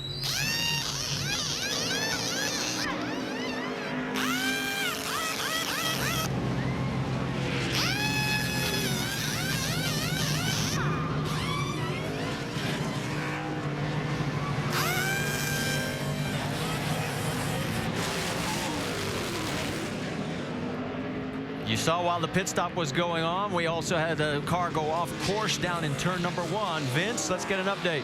Well, Ron Fellows has been running top 5 all day long. He's a 3-time winner here at Watkins Glen. Says the car's a little bit tight. 4 tires and Sunoco fuel are going to go up 1 round on the track bar as well. Fellows, we knew and we told you in the open that he's going to be a guy you're going to have to beat if you're going to get to victory lane. He's given us no indications otherwise. Jamie? Brad Keselowski is in. He says the car is a bit free. Track bar adjustment in the back window. 4 tires and they'll fill it up. That is the call for Brad Keselowski. Try to nail this stop. And you see the 98 Paul Menard right in front of him. They're going to go back on that wedge adjustment they made the first time around. Car has been pretty good. Remember, this is a good road racing kid. You see him drop the tire there. He's got to get it back in quickly. They continue to work on Paul Menard. They're hoping for another top 10 finish. Car has been good. Same car he ran top 5 with here last year. They cleaned the grill quickly. Paul Menard is down and away. Oh, and if you're a Ron Fellows fan, I got bad news for you. He has just gotten tagged for speeding as he exited pit road. Now, we mentioned the fact that we just saw the tail end of a couple cars going off course while we were watching the round of pit stops. There's Marcus Ambrose. He's yet to pit, and here's what we saw. I believe it's a 23 car. That's Alex Kennedy. See, a little too much speed down into turn 1 to make that corner. And then at another section of the track, coming out of 5, Eric McClure decided to do the do-si-do, and luckily he didn't hit anything. He was able to get it refired and get back underway.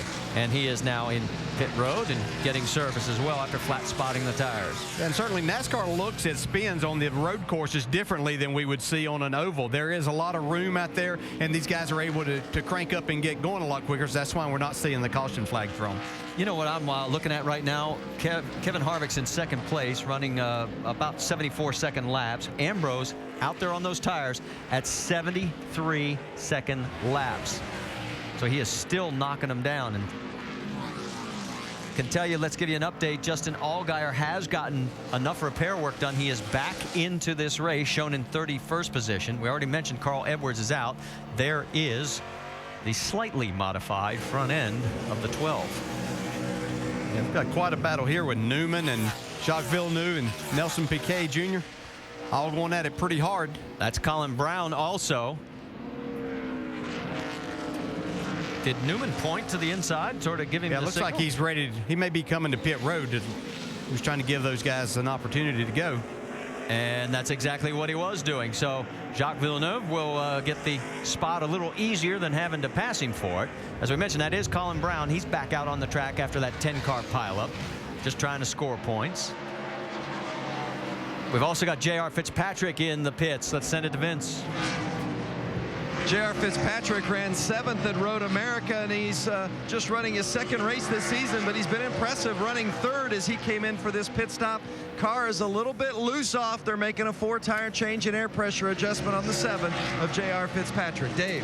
Vince, before this round of stops, Ryan Newman was running in the 9th position. They'll make a 4-tire change, no adjustments for him. 5 more races this season with Ryan and the 1 car, a total of 6 for this team. They're hoping today will be a top 10 finish. And we're getting word that the 98 of Paul Menard may have been tagged for speeding as well. And the race leader has come in. Marcus Ambrose pulls down pit road. So Ambrose, who was clicking off some good laps, going all the way down, heading to you, Jamie. How tough to give up that lead when your car is so good. He said, it's awesome, guys. All I need is 4 tires. He's wearing his lucky shoes today. First Nationwide Series race this year. He's looking to make it 3 in a row here at Watkins Glen as the team continues to work. You see the guys at pit road there. #1 pit stop. It was good. Down and away, Marcos Ambrose. If we can second see, he's looking for the 18. There he is. Can he get up and up to speed? He goes around McClure. And can he hold on to the spot and hold off? Second place, Kyle Busch. As you can see on that exchange, Kyle Busch was almost 2 seconds behind whenever he made his pit stop, so he made up quite a bit of time. Kevin Harvick in for what should be his final stop. What a comeback they've had. The tires are not giving up a lot, but they do give up some, and that was how Kyle Busch made up some of this time. And let me point out also, that is Villeneuve, and he is actually shown as the race leader now as he's working his way through Tony Raines, who has gotten back out. Whoa, and almost chops off the 47.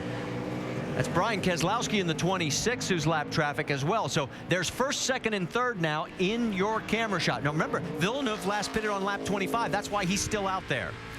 Yeah, and this would be an opportunity as Ambrose is just back out on the track with those low air pressures that Kyle Busch could have made a run at him trying to get by, but hasn't been able to make it happen yet. Well, those fresher tires are showing themselves right here as here comes both of them. As we're hearing lap 54 will be when Jacques brings it in to pit road. And all of a sudden, we've got a caution flag out here at Watkins Glen. And that will be a tough break for Villeneuve. Yeah, it should have been getting into pit road soon. We saw a car really smoking between turns 6 and 7. So I'm sure that's what this caution's about. Let's go back and see if we can pick up exactly what we were talking about. Well, this is back up at 5, coming out of there. That's Justin Allgaier. And as he went on around, we saw these guys up in front. They were battling, but he's putting down some things. Looks like he might have a tire down also. Oh, my. It's a mess.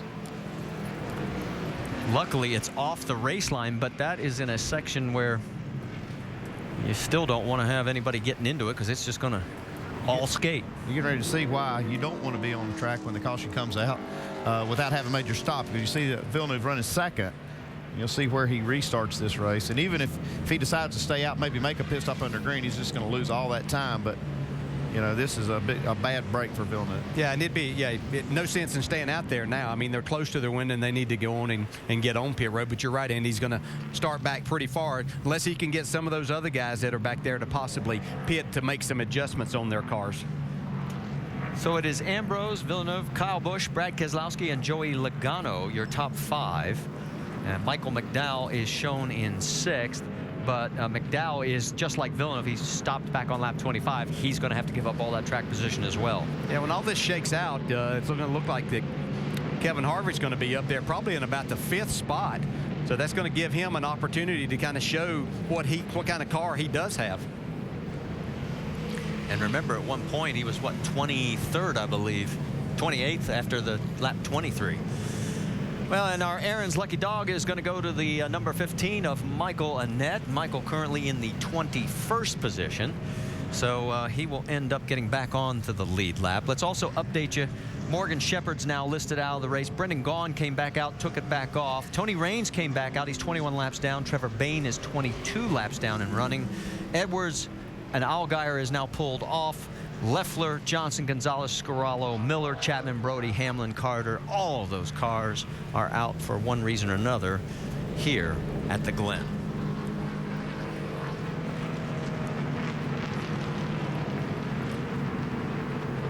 Well, we're about to find out. You can see all that oil through that runoff area in turn 6. And here comes the 32. Jacques Villeneuve will make his final stop. And remember, now he's coming in second. We'll show you exactly where he ends up after this stop. Mike, let's send it to you. And Villeneuve has been complaining the car has been loose just about everywhere on the racetrack. We've also documented the brake problem they've had. They're going to make a 4-tire change, but also they're going to make a track bar adjustment. They're going to go down 2 rounds trying to tighten that car up just a little bit. They now swing around to the left side of that race car, or should I say the right side. Opposite pitting here at Watkins Glen, trying to complete the pit stop now for Villeneuve and pick up where he left off. He's away. The 81 of Michael McDowell is in. McDowell came in running 6th. He's coming off a season best 13th last week at Iowa. They're going to take a rubber out of the right rear. 4 tires and Sunoco fuel for McDowell. The 40 of Mike Bliss, he started 30th, was running 7th when he came in. They're making an air pressure adjustment in the 40. Dave Burns? And Vince, Tony Abe gives up the 8th position to work on the hood on the right front fender side just a little bit more. That was a problem that overcame them earlier today. And the car's been pretty balanced for Tony today, and they'll change 4 tires and send him back out. And as we take a look at the nationwide race off pit road, you saw those times up in the 22nd range. Shows you just how difficult it is when you reverse this pit stop for these crews who aren't used to it. See that Mike Wallace at least picked up 2 spots on pit road. And they'll get back out onto the fray. Now there is Jacques Villeneuve. We're waiting for scoring to cycle on through, and we'll be able to sort out where he ends up into this field.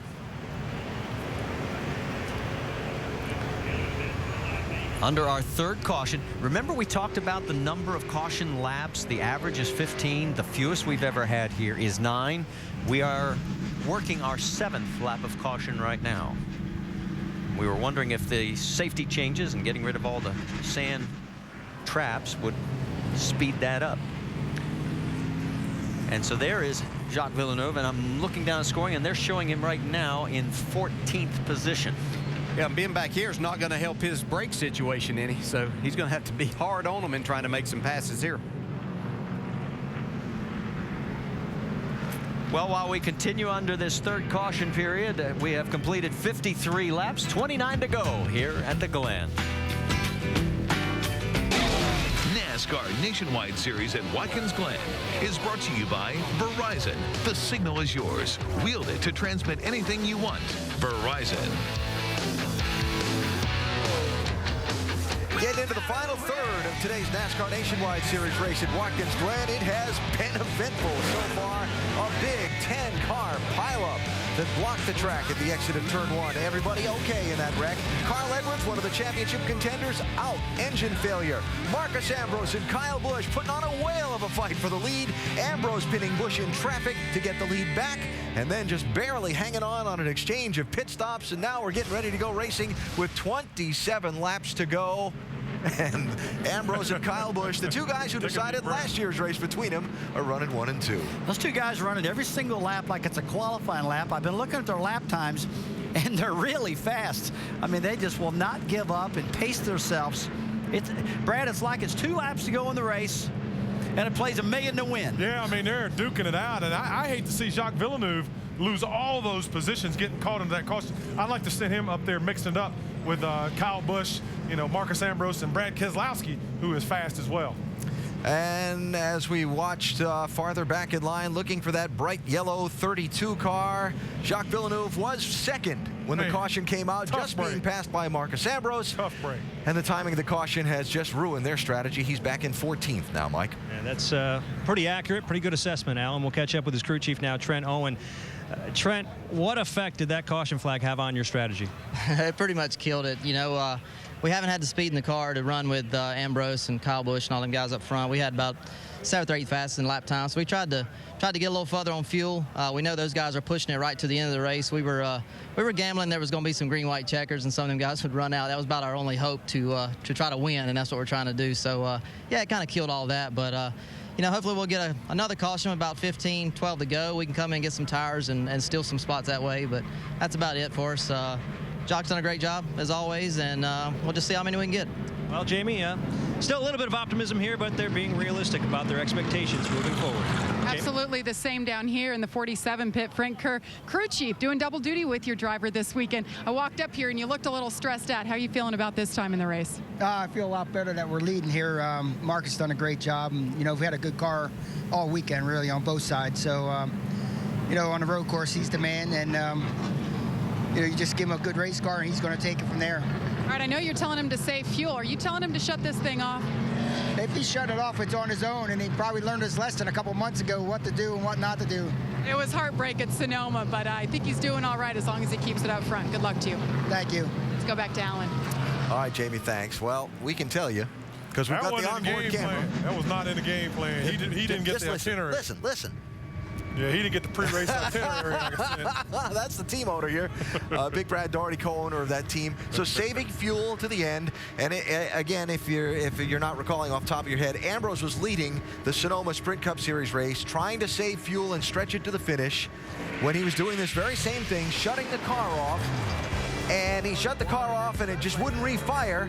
And it got to an uphill part of the racetrack and he couldn't maintain pace. And so these guys went by him, and by the time he got the car refired, he was back in 6th. Critical mistake, an opportunity to win a cup race, which is just so difficult to do, and it slipped right through his fingers, just like trying to hold sand. So hopefully he's learned his lesson, which I know he has, and I hope that car fired back up. Comforting sound. Oh, thank you. Well, question is, are they going to have enough fuel to make the finish? Will we have a green-white checker? You know, we got all that kind of late race drama still to play out. There's lots of great stuff still to come. And from here, great stuff next week for the Nationwide Series. The new car on a big 2-mile track in Michigan. That'll be fun to see. So excited to see the new car, man. Looks great. Bristol, the road course up in Montreal, Circuit Gilles Villeneuve. All kinds of good racing left to go for the NASCAR Nationwide Series this year. If you'd like to join us, there's the number to call, or go to NASCAR.com/tickets. And, of course, all of those races on the ESPN family of networks. Looks like we're half a lap away from the restart. Dave? With Ernie Cope now, who is the crew chief for Kevin Harvick. You're good on fuel compared to a lot of people. How are you on race car and talent out there? He could stop earlier. Did a good job of that. Yeah, no, I think our race car, we're fine. We finally got our track position back. We had a little damage there on the first lap. Got a little behind, and he did a good job of getting back at, track position, having good pit stops. And I mean, we'll see what happens. I mean, we get up there in the same air as them guys. I see we can't race them. All right, we've talked about talent there just a little bit. Kevin's road course game has improved over time here, and he might have a shot at him here, guys. Well, there's two other cars we have to talk about before we go green. Ron Fellows and Paul Menard. Remember, they both got busted for speeding one caution ago, and they lost a ton of traffic or lap distance, and now they are 6th for Fellows, 10th for Menard. And let's listen in to the 18 radio. Yeah, it already felt better. I don't know where I'm going to get him. I know. Stay with him. I know he's going to be hard to pass. He'll make a mistake. He's, just worry him to death, man, because he's already a little nervous just listening to him on the radio. You're worrying him. So he thinks you're the only. Oh, the mind games people can play. He's talking about Marcus Ambrose. Ambrose on the inside, left side of your screen. Watch Brad Keselowski right behind. Here we go. Back to green flag racing, and a good start for Marcus. Keselowski taking a peek. On the outside, here comes Kyle.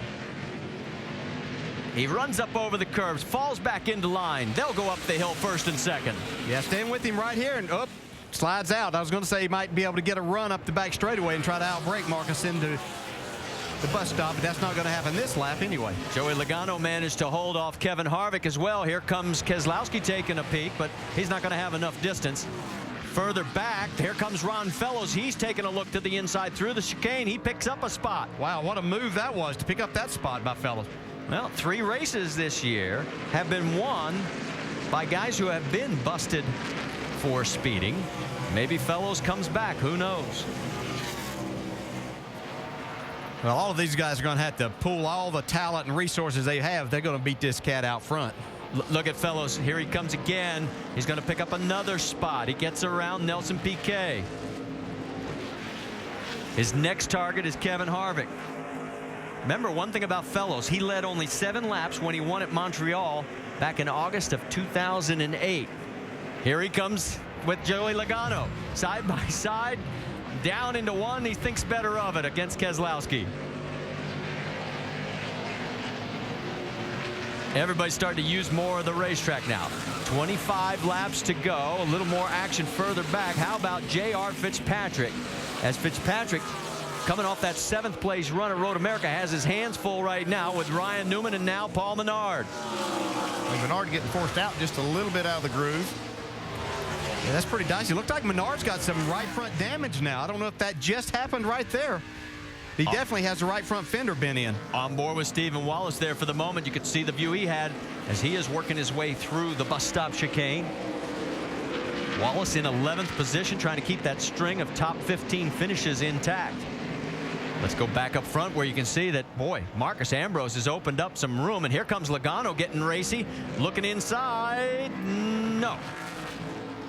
Yeah, but he got Brad Keselowski to stay a little outside there where he normally would. He wasn't sure where he was and made the pass now. Makes it on the outside there off of turn 7. I haven't seen that done in a long time on that place, but a good pass by Joey Logano. And there's Kevin Harvick setting his sights on the 22 of Keselowski. If Kyle Busch is going to worry, Marcus Ambrose is going to close it up a little bit. Yeah, well, Ambrose just ran a second faster than everybody else here on that last lap. Yeah, and he already holds the fastest race lap. So Mark, oh man, he is just trying to check it out now here with 24 laps to go. Coming up the hill, you've got, Ryan Newman alongside with Paul Menard, and they somehow made it work. Yeah, the 7 car made the pass down there in turn 1, so he's doing a nice job. He's drove a really, really good race. He's been up in the top 10 the entire day. Watch Villeneuve here on the inside of Stephen Wallace into the chicane. Now remember, he restarted 14th after having to do that last pit stop, and now move him up to the 11th position.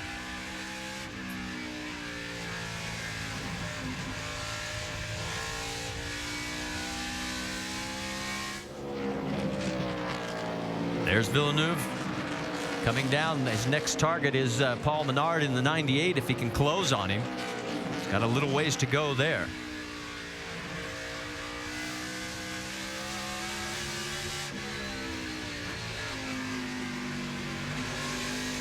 See just up in front of this group that the 98's gotten on the inside of the 1 of Ryan Newman.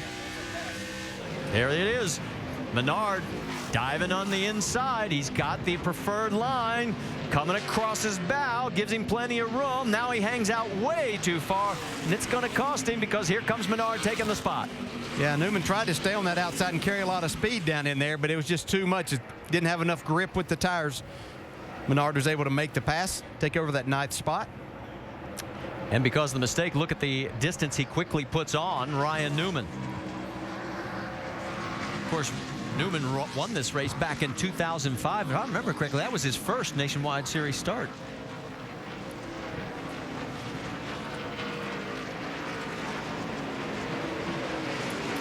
Looking back a little further in the field, remember when Michael McDowell had his issues a little bit earlier in the race? He's still out there and running in the 14th position. So a good strong run with a banged up car. What a way to rally back.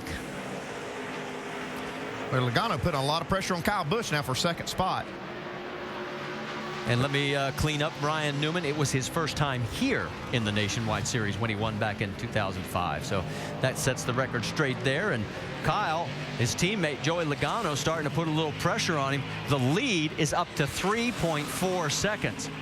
It's like Ambrose has got afterburners, and it's whew. I think he can kind of go just as fast as he wants to around here. He has a great race car, but tremendous amount of talent.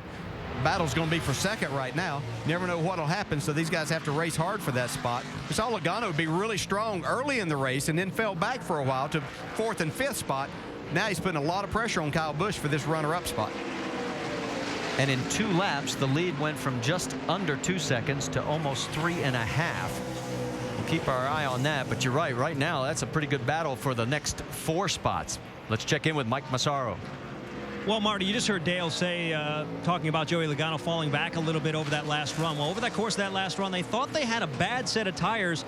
Since they've made their pit stop and bolted on 4 new Goodyears, well, Joey feels like the car is much better. Feels like this is the best set of tires he's had all day, and the race car can do a lot more on the racetrack. He can handle a lot better, so he's much, much happier, Jamie. And Kyle Busch, his teammate just ahead of him, is opposite. He's saying the car is loose, loose, loose, and he's starting to scream, guys. He's getting more frustrated the farther away that 47 gets. There you see Jason Ratcliffe on the right side of the screen. And while we check in on the race leader, Marcus Ambrose, let's listen in on the radio. Hey, this is a lot of fun. Yeah, I think. Doesn't get much more fun. Yeah. And while we go to break, we'll point out that Brendan Gaughan is back out on the track, and he has just pulled into pit road as he's trying to run some laps. All right, we are just going under our 4th caution of the day, with Marcus Ambrose having to surrender a 4-second race lead. First, let's show you why we are under this caution. We saw sparks flying out of the back of the 98 of Paul Menard, and then all of a sudden this. That's a weight box that's welded to the car. It's got tungsten in that weight box to make minimum weight. You see right there, it breaks off the car, and yeah, it fell into a really good spot that it didn't hit anybody. You see, that's either a piece of tungsten or lead that's bouncing out of there. And it finally came to rest out in the racetrack and very close to the race line, as you can tell, and that's why the caution. Here's the view from Jacques' perspective. It's that curve there, and it was already dragging, so that kind of dislodges it. Now, just before this, if you remember, Kyle Busch was running in 2nd place. Well, as you can see, he's no longer in 2nd. In fact, he's all the way back to 5th. And let's take you back and show you exactly what happened. He'd been talking about that his car was loose, and you can see right here as he goes back to the throttle, he gets loose right in the center there. This opens the door for Logano to come by. By the time he can get back in, here comes the 22. Well, I'm just going to take the rest of the day off. Well, as you can tell, he's not real happy with the performance of the car, and obviously it looks like win number 10 of the season is going to have to be put on hold here in his 18th start of the nationwide season. Well, yeah, his winning percentage goes back to just 500% instead of a little over, so. All right, well, while we're under this caution, let's check in over the Craftsman Tech Garage on more of what happened with Paul Menard. Tim? Thanks, Marty. What this is, folks, this is a piece of 3x4, 125 thousandths steel. And what we do with this, we use the frame rail here to box all the tungsten in. But some of the teams take a piece of this frame rail and put it over beside the dry shaft tunnel, and it puts the balance in the center of the car, and that's what they put all the tungsten in. But what happened to that? Apparently it had too much travel in the car, got down low, and actually drug the thing and ripped it off from the center of the car. This piece of tungsten right here, for instance, weighs 35 pounds. And I tell you what, when it hit that racetrack, it's lucky it didn't go through that billboard over there. It was bouncing around quite a bit, that's for sure. Here it is again. Well, Paul will be able to run faster now. It'll be lighter. What's the situation, Andy? Yeah, I'm sure people, yeah, what's happening with that as far as, of course, if he doesn't finish in the top 5, he's not going to get weighed or anything after the race. But well, we'll see. They saw this, too. I had this same kind of thing happen qualifying at New Hampshire with one of my cars, Kenny Schrader. We had a lead cap that came loose, and all of the ballast came out of it during his qualifying run, and well, they didn't like it. Was that intentional that came out? No. Okay. See him go to pick this up. Grab that up there. It's a little heavier than you thought. Yeah, no doubt that's tungsten right there. And, yeah, it was heavier than he thought it was going to be.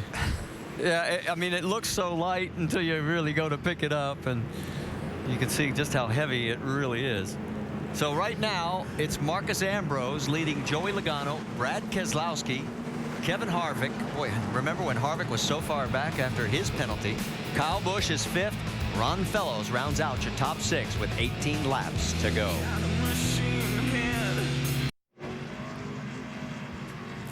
Get ready for the final 16 laps of the Zippo 200 at the Glen. Make sure to go to NASCAR.com for all your latest NASCAR information.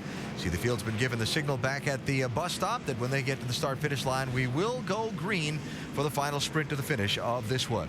Reminder tomorrow, NASCAR Now, pre-race coverage from here at the Glen, 9 a.m., presented by 5 Hour Energy on ESPN2. The post-race wrap-up is tomorrow night at 11 Eastern, also on ESPN2. Our race coverage tomorrow is presented by GoDaddy.com from the Glen, 1 Eastern, ESPN. Coverage starts at noon with NASCAR Countdown. And next weekend, the Nationwide Series new car back on track, the Carfax 250 in Michigan, 1 p.m. Eastern on ESPN. We hope you'll be with us for that. So, the race started today with Marcus Ambrose and Joey Logano side by side on the front row. It was Logano who got around Ambrose after an exchange of pit stops, but was not able to pass him on the racetrack. No more pit stops. He's going to have to pass him under racing conditions here. So essentially, some 66 laps later, we go for a reset of the race, and Ambrose will have Logano to his outside as they come down for this restart. And again, 16 laps to go. In this one, we go upstairs to Marty, DJ, and Andy. What are you thinking about that? Well, what a comeback by Kevin Harvick, for one thing. Remember, he got caught for speeding, and there he is, just on the inside of row number 2. But it's still the Marcus Ambrose show, especially after that last restart, guys. And it's going to be Ambrose with Logano, Keselowski, and Harvick. Pace car is pulled off, and we're waiting, and the green flag flies, and we're racing again at the Glen. And what we saw Joey Logano hang with him early in the race. See what he can do now. Again, Ambrose through turn number 1. Here takes Keselowski, though, for second. Brad's got the preferred line, but just not enough distance on the inside, so he'll fall into third. There's Harvick. Here comes Ron Fellows trying to make up ground on the 18 of Kyle Busch. Yeah, let's see if that helped Kyle Busch's tires in his loose situation. Sometimes after you have you get the tires hot and they can cool down, it'll be a little bit better for you. Being told that the 99 of Trevor Bayne and the 87 of Joe Nemechek did not line up properly. They'll get a pass-through penalty that will not affect what's going on up front. And again, Marcus is starting to check out quickly. As you can see the gap back to Joey Logano. You're right, Dale. Those heat cycles will change the car. On the flip side, sometimes it changes it when you got a good car, and it'll make it worse. But in this case, it might even help Kyle's car. J.R. Fitzpatrick going underneath Nelson Piquet Jr. They're going to go side by side through the next corner as well. And yes, Piquet comes back on him. I tell you what, he's really impressed me this weekend. Both of these guys have. I mean, they don't have a lot of experience in these heavy stock cars, and I think they've done a terrific job. By the way, let me update you. Alex Kennedy got the lucky dog that brought us back to a total of 22 cars on the lead lap. So you're updated on everything. And here they go side by side again. Oh, it's oh so tight. And that is such a fast section. You have no idea how fast that is. I guess they didn't hear us say that you can't go up through there side by side in these stock cars. Well, PK's in front. Whoa, and we got more debris flying in the air. That looked like one of the windshield tear-offs flying off. Don't know if that's going to bring out another caution. Comes to 32. Villeneuve, he makes a pass on Fitzpatrick. Yep, he gets around JR, but then he's got a problem, and he's going a little off-road, and that opens the door for Ryan Newman. Newman's underneath the 7. Uh-oh, let's go on board and see if we didn't get hit there. Tell you what, Villeneuve drove the wheels off that car. He did a great. He just pulled him in the middle of the racetrack, and they couldn't go by him on either side. He slowed them all down, so he's able to hold on to that spot. He's got trouble now, it looks like, though. J.R. Fitzpatrick diving underneath him. That's in turn 6. Runs Villeneuve out. Villeneuve's going to come right back and have the preferred line through 7. I'm not sure how much brake Villeneuve's got left at this point in time. He's used them up, and that could have been something that he had a problem as he went into the bus stop when he made that pass. Takes a peek. JR thinks better. You know, you're speaking of his brakes. Could be to the point where he could be down to Fred Flintstone and be trying to get his feet out there, trying to hold. He has worn that pedal out. We showed you yesterday. One thing I see Villeneuve do is he uses the brake and the throttle together, and that's going to put even more heat in the brakes. I know it helps him, and probably part of his style of making time on the racetrack, but it can actually overheat those brakes. What's he saying, Mike? Well, for obvious reasons, Andy, he's very concerned during that last caution period. He radioed back saying, we need to do something about these brakes. The pedal's going all the way to the floor. You can see that from our in-car camera right there. I spoke with one of his crew members about how it's affecting him inside the race car, and he said he thinks it's affecting him more mentally than it actually is on the racetrack. Now, DJ, I want you to comment on that.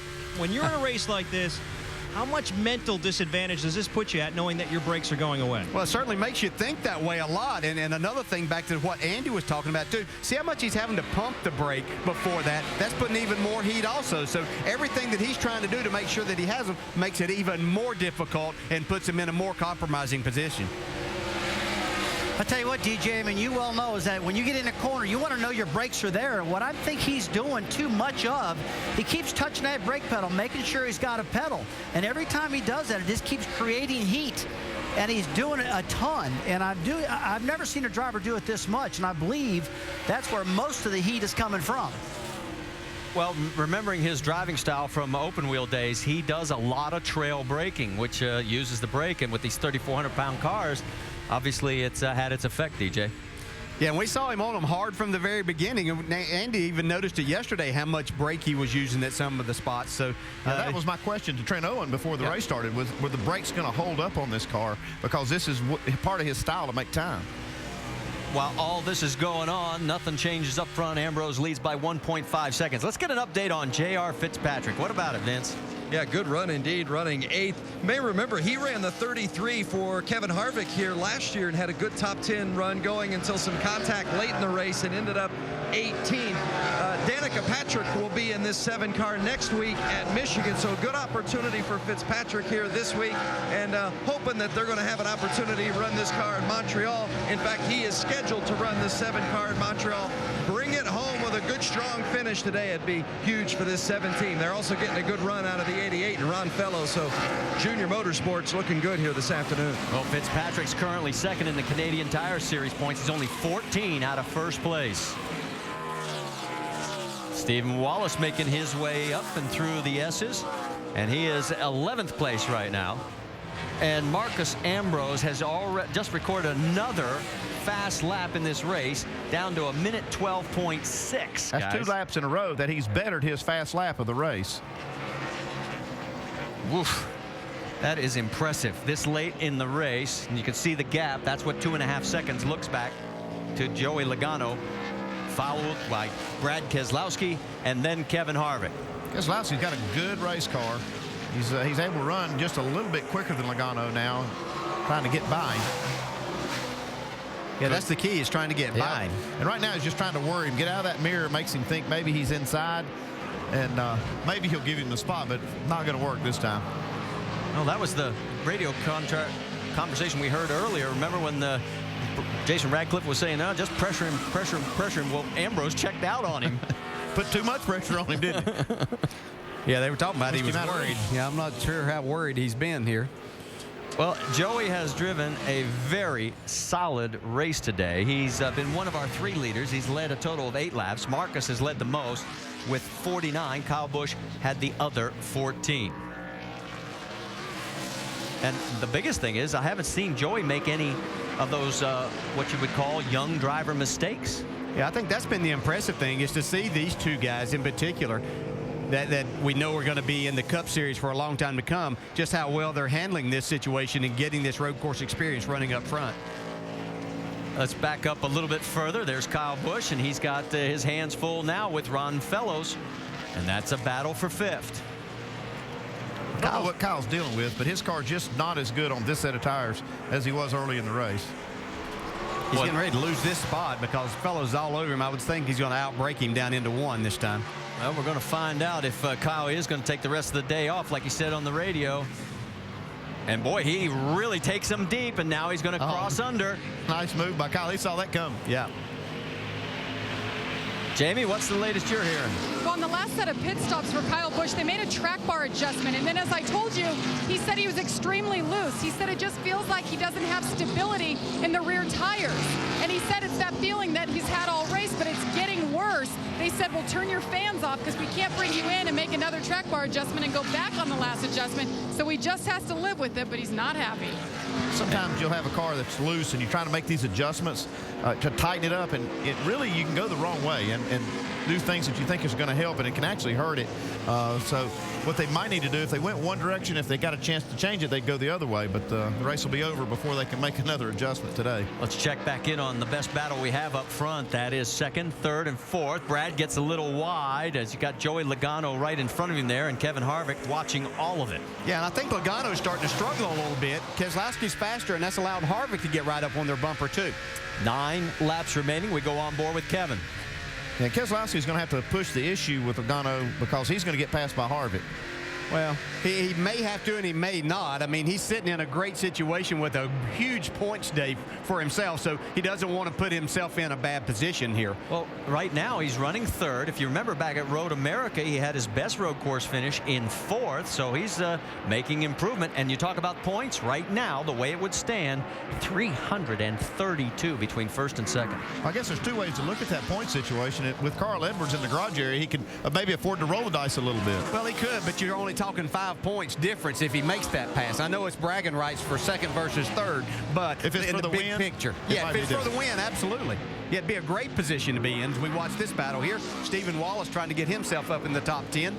It's another good battle. Stephen in the 11th spot, trying to pressure Ryan Newman.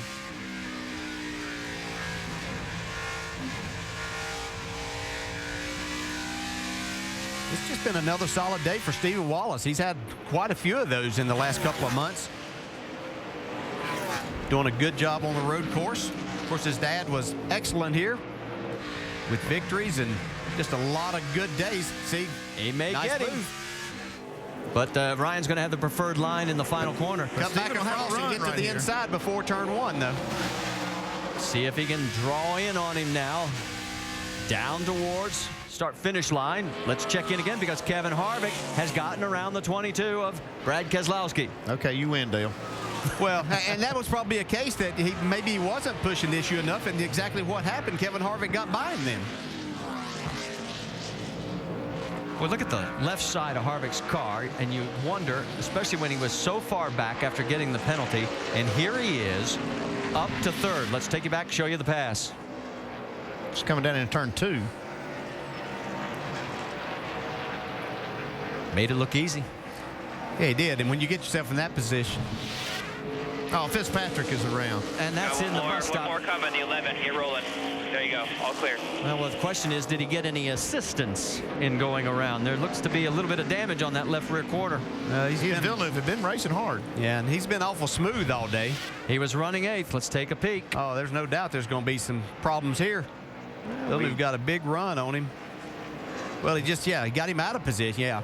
But when you're committed to that point, there's nothing that you can really do there except spin out sometimes. So the duo of Canadians side by side, at least for the moment, and the loser in that was J.R. Fitzpatrick. coming on with that race car, still trying to make up another spot on Stephen Wallace. Michael McDowell in 11th, and you look at that thing and you wonder how it could still be out on the racetrack. How's it getting any air to the radiator? I mean, it looked like somebody punched him in an MMA battle. Well, they've got it open enough there. You can see they've taken some tape off the upper part of that grill, so they're able to get some air to the radiator. Yeah, just lucky that he didn't get a hole knocked in the radiator with all of that as far as that is. But he's done a terrific job with that car. He's trying to track down Stephen Wallace, who is looking for his 10th straight top 15 finish. And as we go back up front, that was Marcus Ambrose with a 3.7-second lead over Joey Logano. Kevin Harvick there in third in the 33. And Brad Keselowski in fourth and fading a little bit. These two have had a few run-ins in the past, Harvick and Logano. Pocono, I think I remember one. It's more than that. Bristol, the nationwide race. Pocono was probably one of the biggest ones. Yeah. On board with Kevin up through the S's.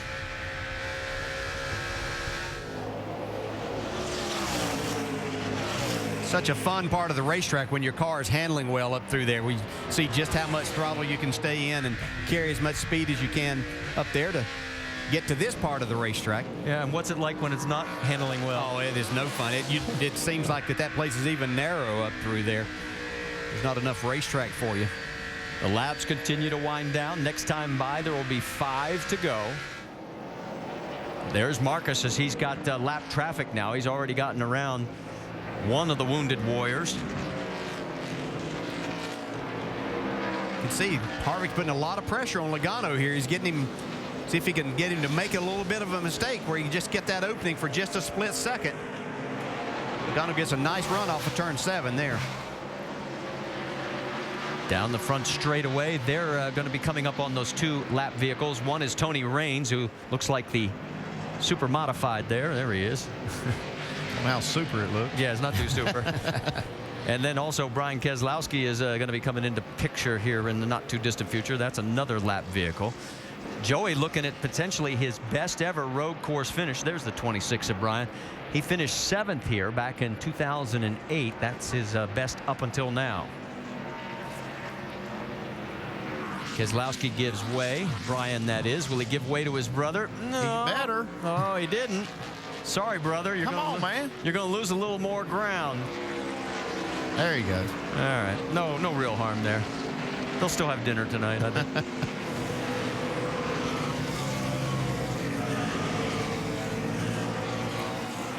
You can see Harvick still trying to put pressure on Logano, but Logano doing a great job. I mean, he really just hasn't put a wheel wrong in this last run. Well, you were singing his praises all day yesterday throughout practice, and we watched him in qualifying today as he ended up taking the outside front row position. Here comes a battle now as we take a look at the 10 battle with Taylor Malsom, and along with Brian Scott, and that is for position on the track. That's 13th. First time we've actually seen Taylor. He's been doing a lot of action over in the Truck Series as well. As we think about Ambrose winning this, there's never been a sweep by anybody winning Saturday and Sunday, but he certainly is going to be a great candidate tomorrow if he's finished this off. I know he's got 4 laps to go. And look at this. We've got another good battle going on. That's Mike Wallace in a battle for 18th with Michael Annett. These guys are on the lead lap. We've got a total of 22 cars on the lead lap.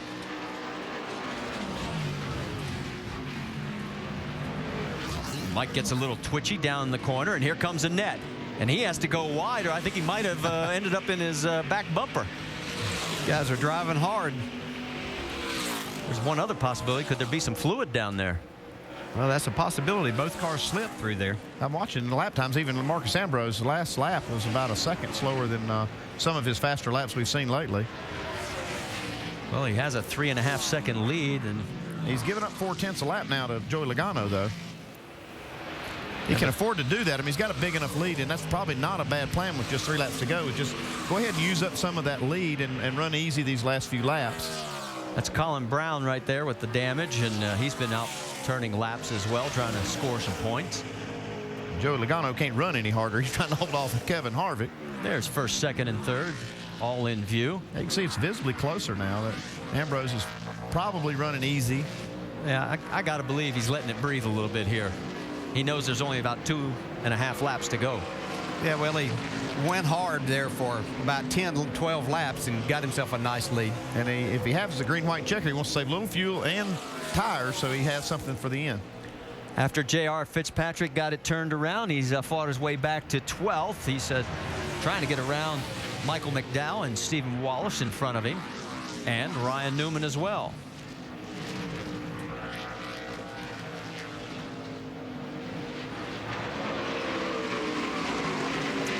Go back up front, check in as that is Kenny Wallace going a lap down. And the battle for second continues with Joey Logano and the 33 of Kevin Harvick right behind him. They're running identical lap times, a couple of tenths faster. Oh no, Ryan Newman's blown a tire here. Oh, the second one we've seen today. Is this going to bring out a caution? Well, it did the first time because there was literally shredded tire. This one's coming apart. He was running 9th. Going to try and make it to pit road. He's down on the inside. Everybody should be able to go around him, and they do. Meanwhile, the battle for second. Boy, Joey's really pushing it through there, and Harvick's right on his back bumper. Next time by, there'll be 1 lap remaining.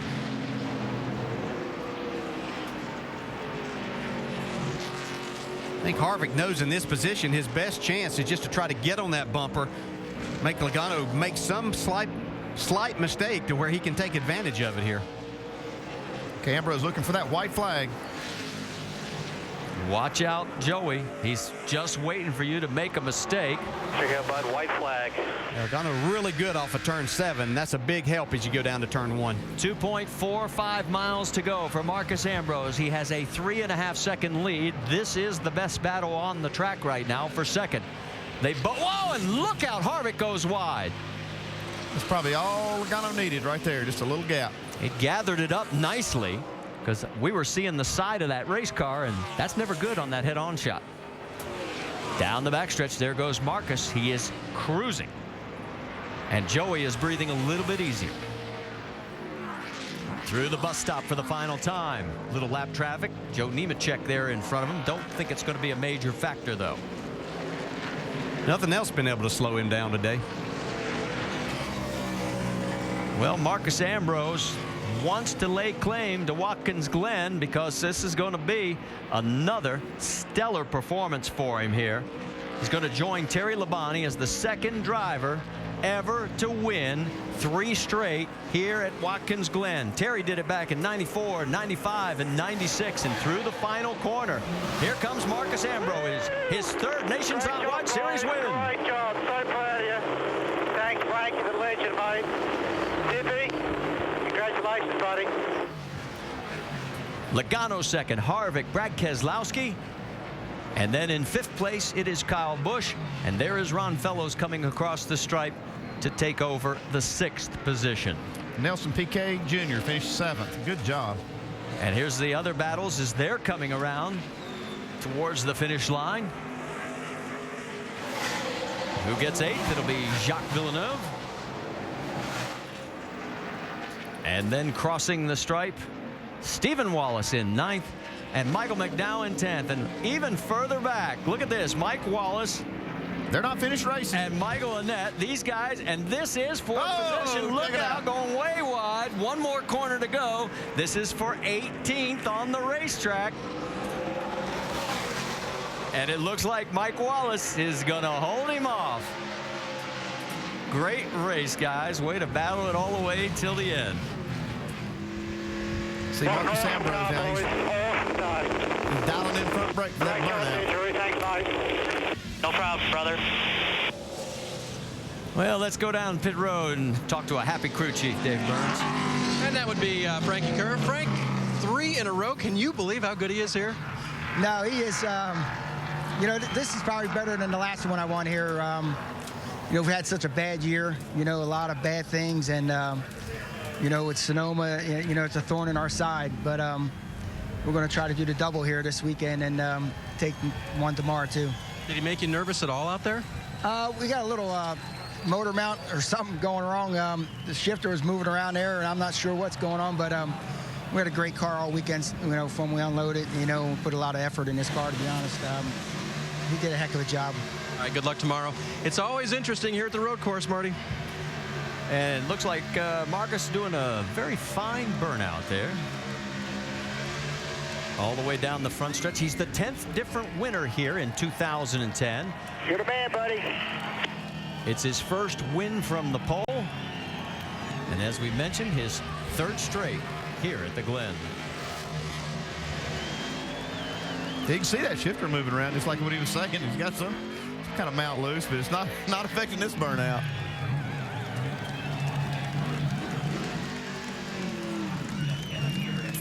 We talked about how big a day this was going to be for Brad Keselowski. He matches his best road course performance with a 4th place finish here behind Harvick, Logano, and Ambrose. And look what it does for the points. It is now up to 327. Kevin moves up a spot, although he's not running the entire season. Paul Menard drops a spot. Now these two guys, they haven't always been smiling at each other. Let's go to Vince. That's exactly right. And Joey Logano finishes 2nd. Kevin Harvick, 3rd. Boy, an eventful day for you. Contact on lap 1, speeding penalty, avoided the big wreck. How much did the damage on the side of your car from that initial contact in the first lap affect you later in the race? Yeah, I didn't do a very good job today, to be honest with you. You know, I made the mistake at the first lap there and hit the curb and got the thing just up, and you had to use way too much racetrack and hit the 60 in the door and tore my own car up. as well. So that didn't start good. And then I sped down pit road. I had my shoestring get stuck on the throttle pedal, and I was on the brake pedal with my shoestring stuck on underneath my foot, and my gas pedal would stay down. So it was a weird day, but had a lot of race car. Just feel like I let them down quite a bit just from tearing everything up on the first lap. All things considered, though, solid finish. Third place for Kevin Harvick, Mike. And the guy who had to hold Kevin Harvick off in the closing laps, Joey Logano. What was that battle like for second with Kevin right on your rear bumper? Well, I'm glad we ran each other cleans. That was cool. So I went over and thanked him. But there's a couple times he probably could have got me there at the end when we caught that lap car, and I lost a ton of momentum right there trying to get around him, and he was there. So, but either way, we had a good car. GameStop told it was good. We had nothing for the 47. You know, he's the man. I don't know what to say. He's pretty good here, but it seemed like we started the race good, and we put a bad set of tires on or something there second run. And we really dropped off at fourth, fifth place. Changed tires at, there's the speed again. I just had to get the track position back, and we were able to do that. And I'm happy with the second place. This is the first time I've been happy with the second place, but when it comes to a road course like this, that's definitely the first time I've been excited. And you can understand the excitement. This is his best road course finish of his career. Alan? Well, before the race, we talked about the pressure Marcus Ambrose was feeling, trying to win a third straight as the favorite from the pole. He can let all that pressure go now. Jamie? What a year it has been for Marcus Ambrose. What a race it was today. Another dominating performance here at Watkins Glen. We heard his crew chief, Frank Kerr, said, this has been a bad year for you guys. From the heartbreak, here he is right here. Marcus, from the heartbreak at Montreal last year, the heartbreak in Sonoma, the year you guys have had together, what does this particular win mean? It's just huge, 3 in a row here for us. Frankie Kerr's been so good for my career, and just got to thank him so much for every opportunity that he gets me into victory lane. We had Scott Zipadelli too helping out this weekend. He's had a tough trot, but he's awesome too. What a great day for our guys. You know, I'm saying goodbye to JTG at the end of the year, and it's just nice to get some wins for him. Hopefully we can do it in the Cup Series tomorrow, but this feels really sweet. Good to see you back here. 3 in a row here at Watkins Glen. He'll look to make the sweep tomorrow. Alan? All right, Jamie, privileged that one of his team owners sits in the booth with us. Congratulations, Big Brad. I appreciate it. Guys did a great job today, but I also want to congratulate Michael McDowell, who finished 10th. He had an outstanding run. Stephen Wallace, another consistent run. Great race today, a lot of fun to watch. Stop deflecting all of the attention away. Congratulations, you won the race. Appreciate it, guys. Thanks. Good job, buddy. Good job. 1 o'clock Eastern, our Sprint Cup coverage presented by GoDaddy. Tomorrow we start at noon Eastern with NASCAR Countdown. Sports Center is next. Marcus Ambrose is your winner today at Watkins Glen.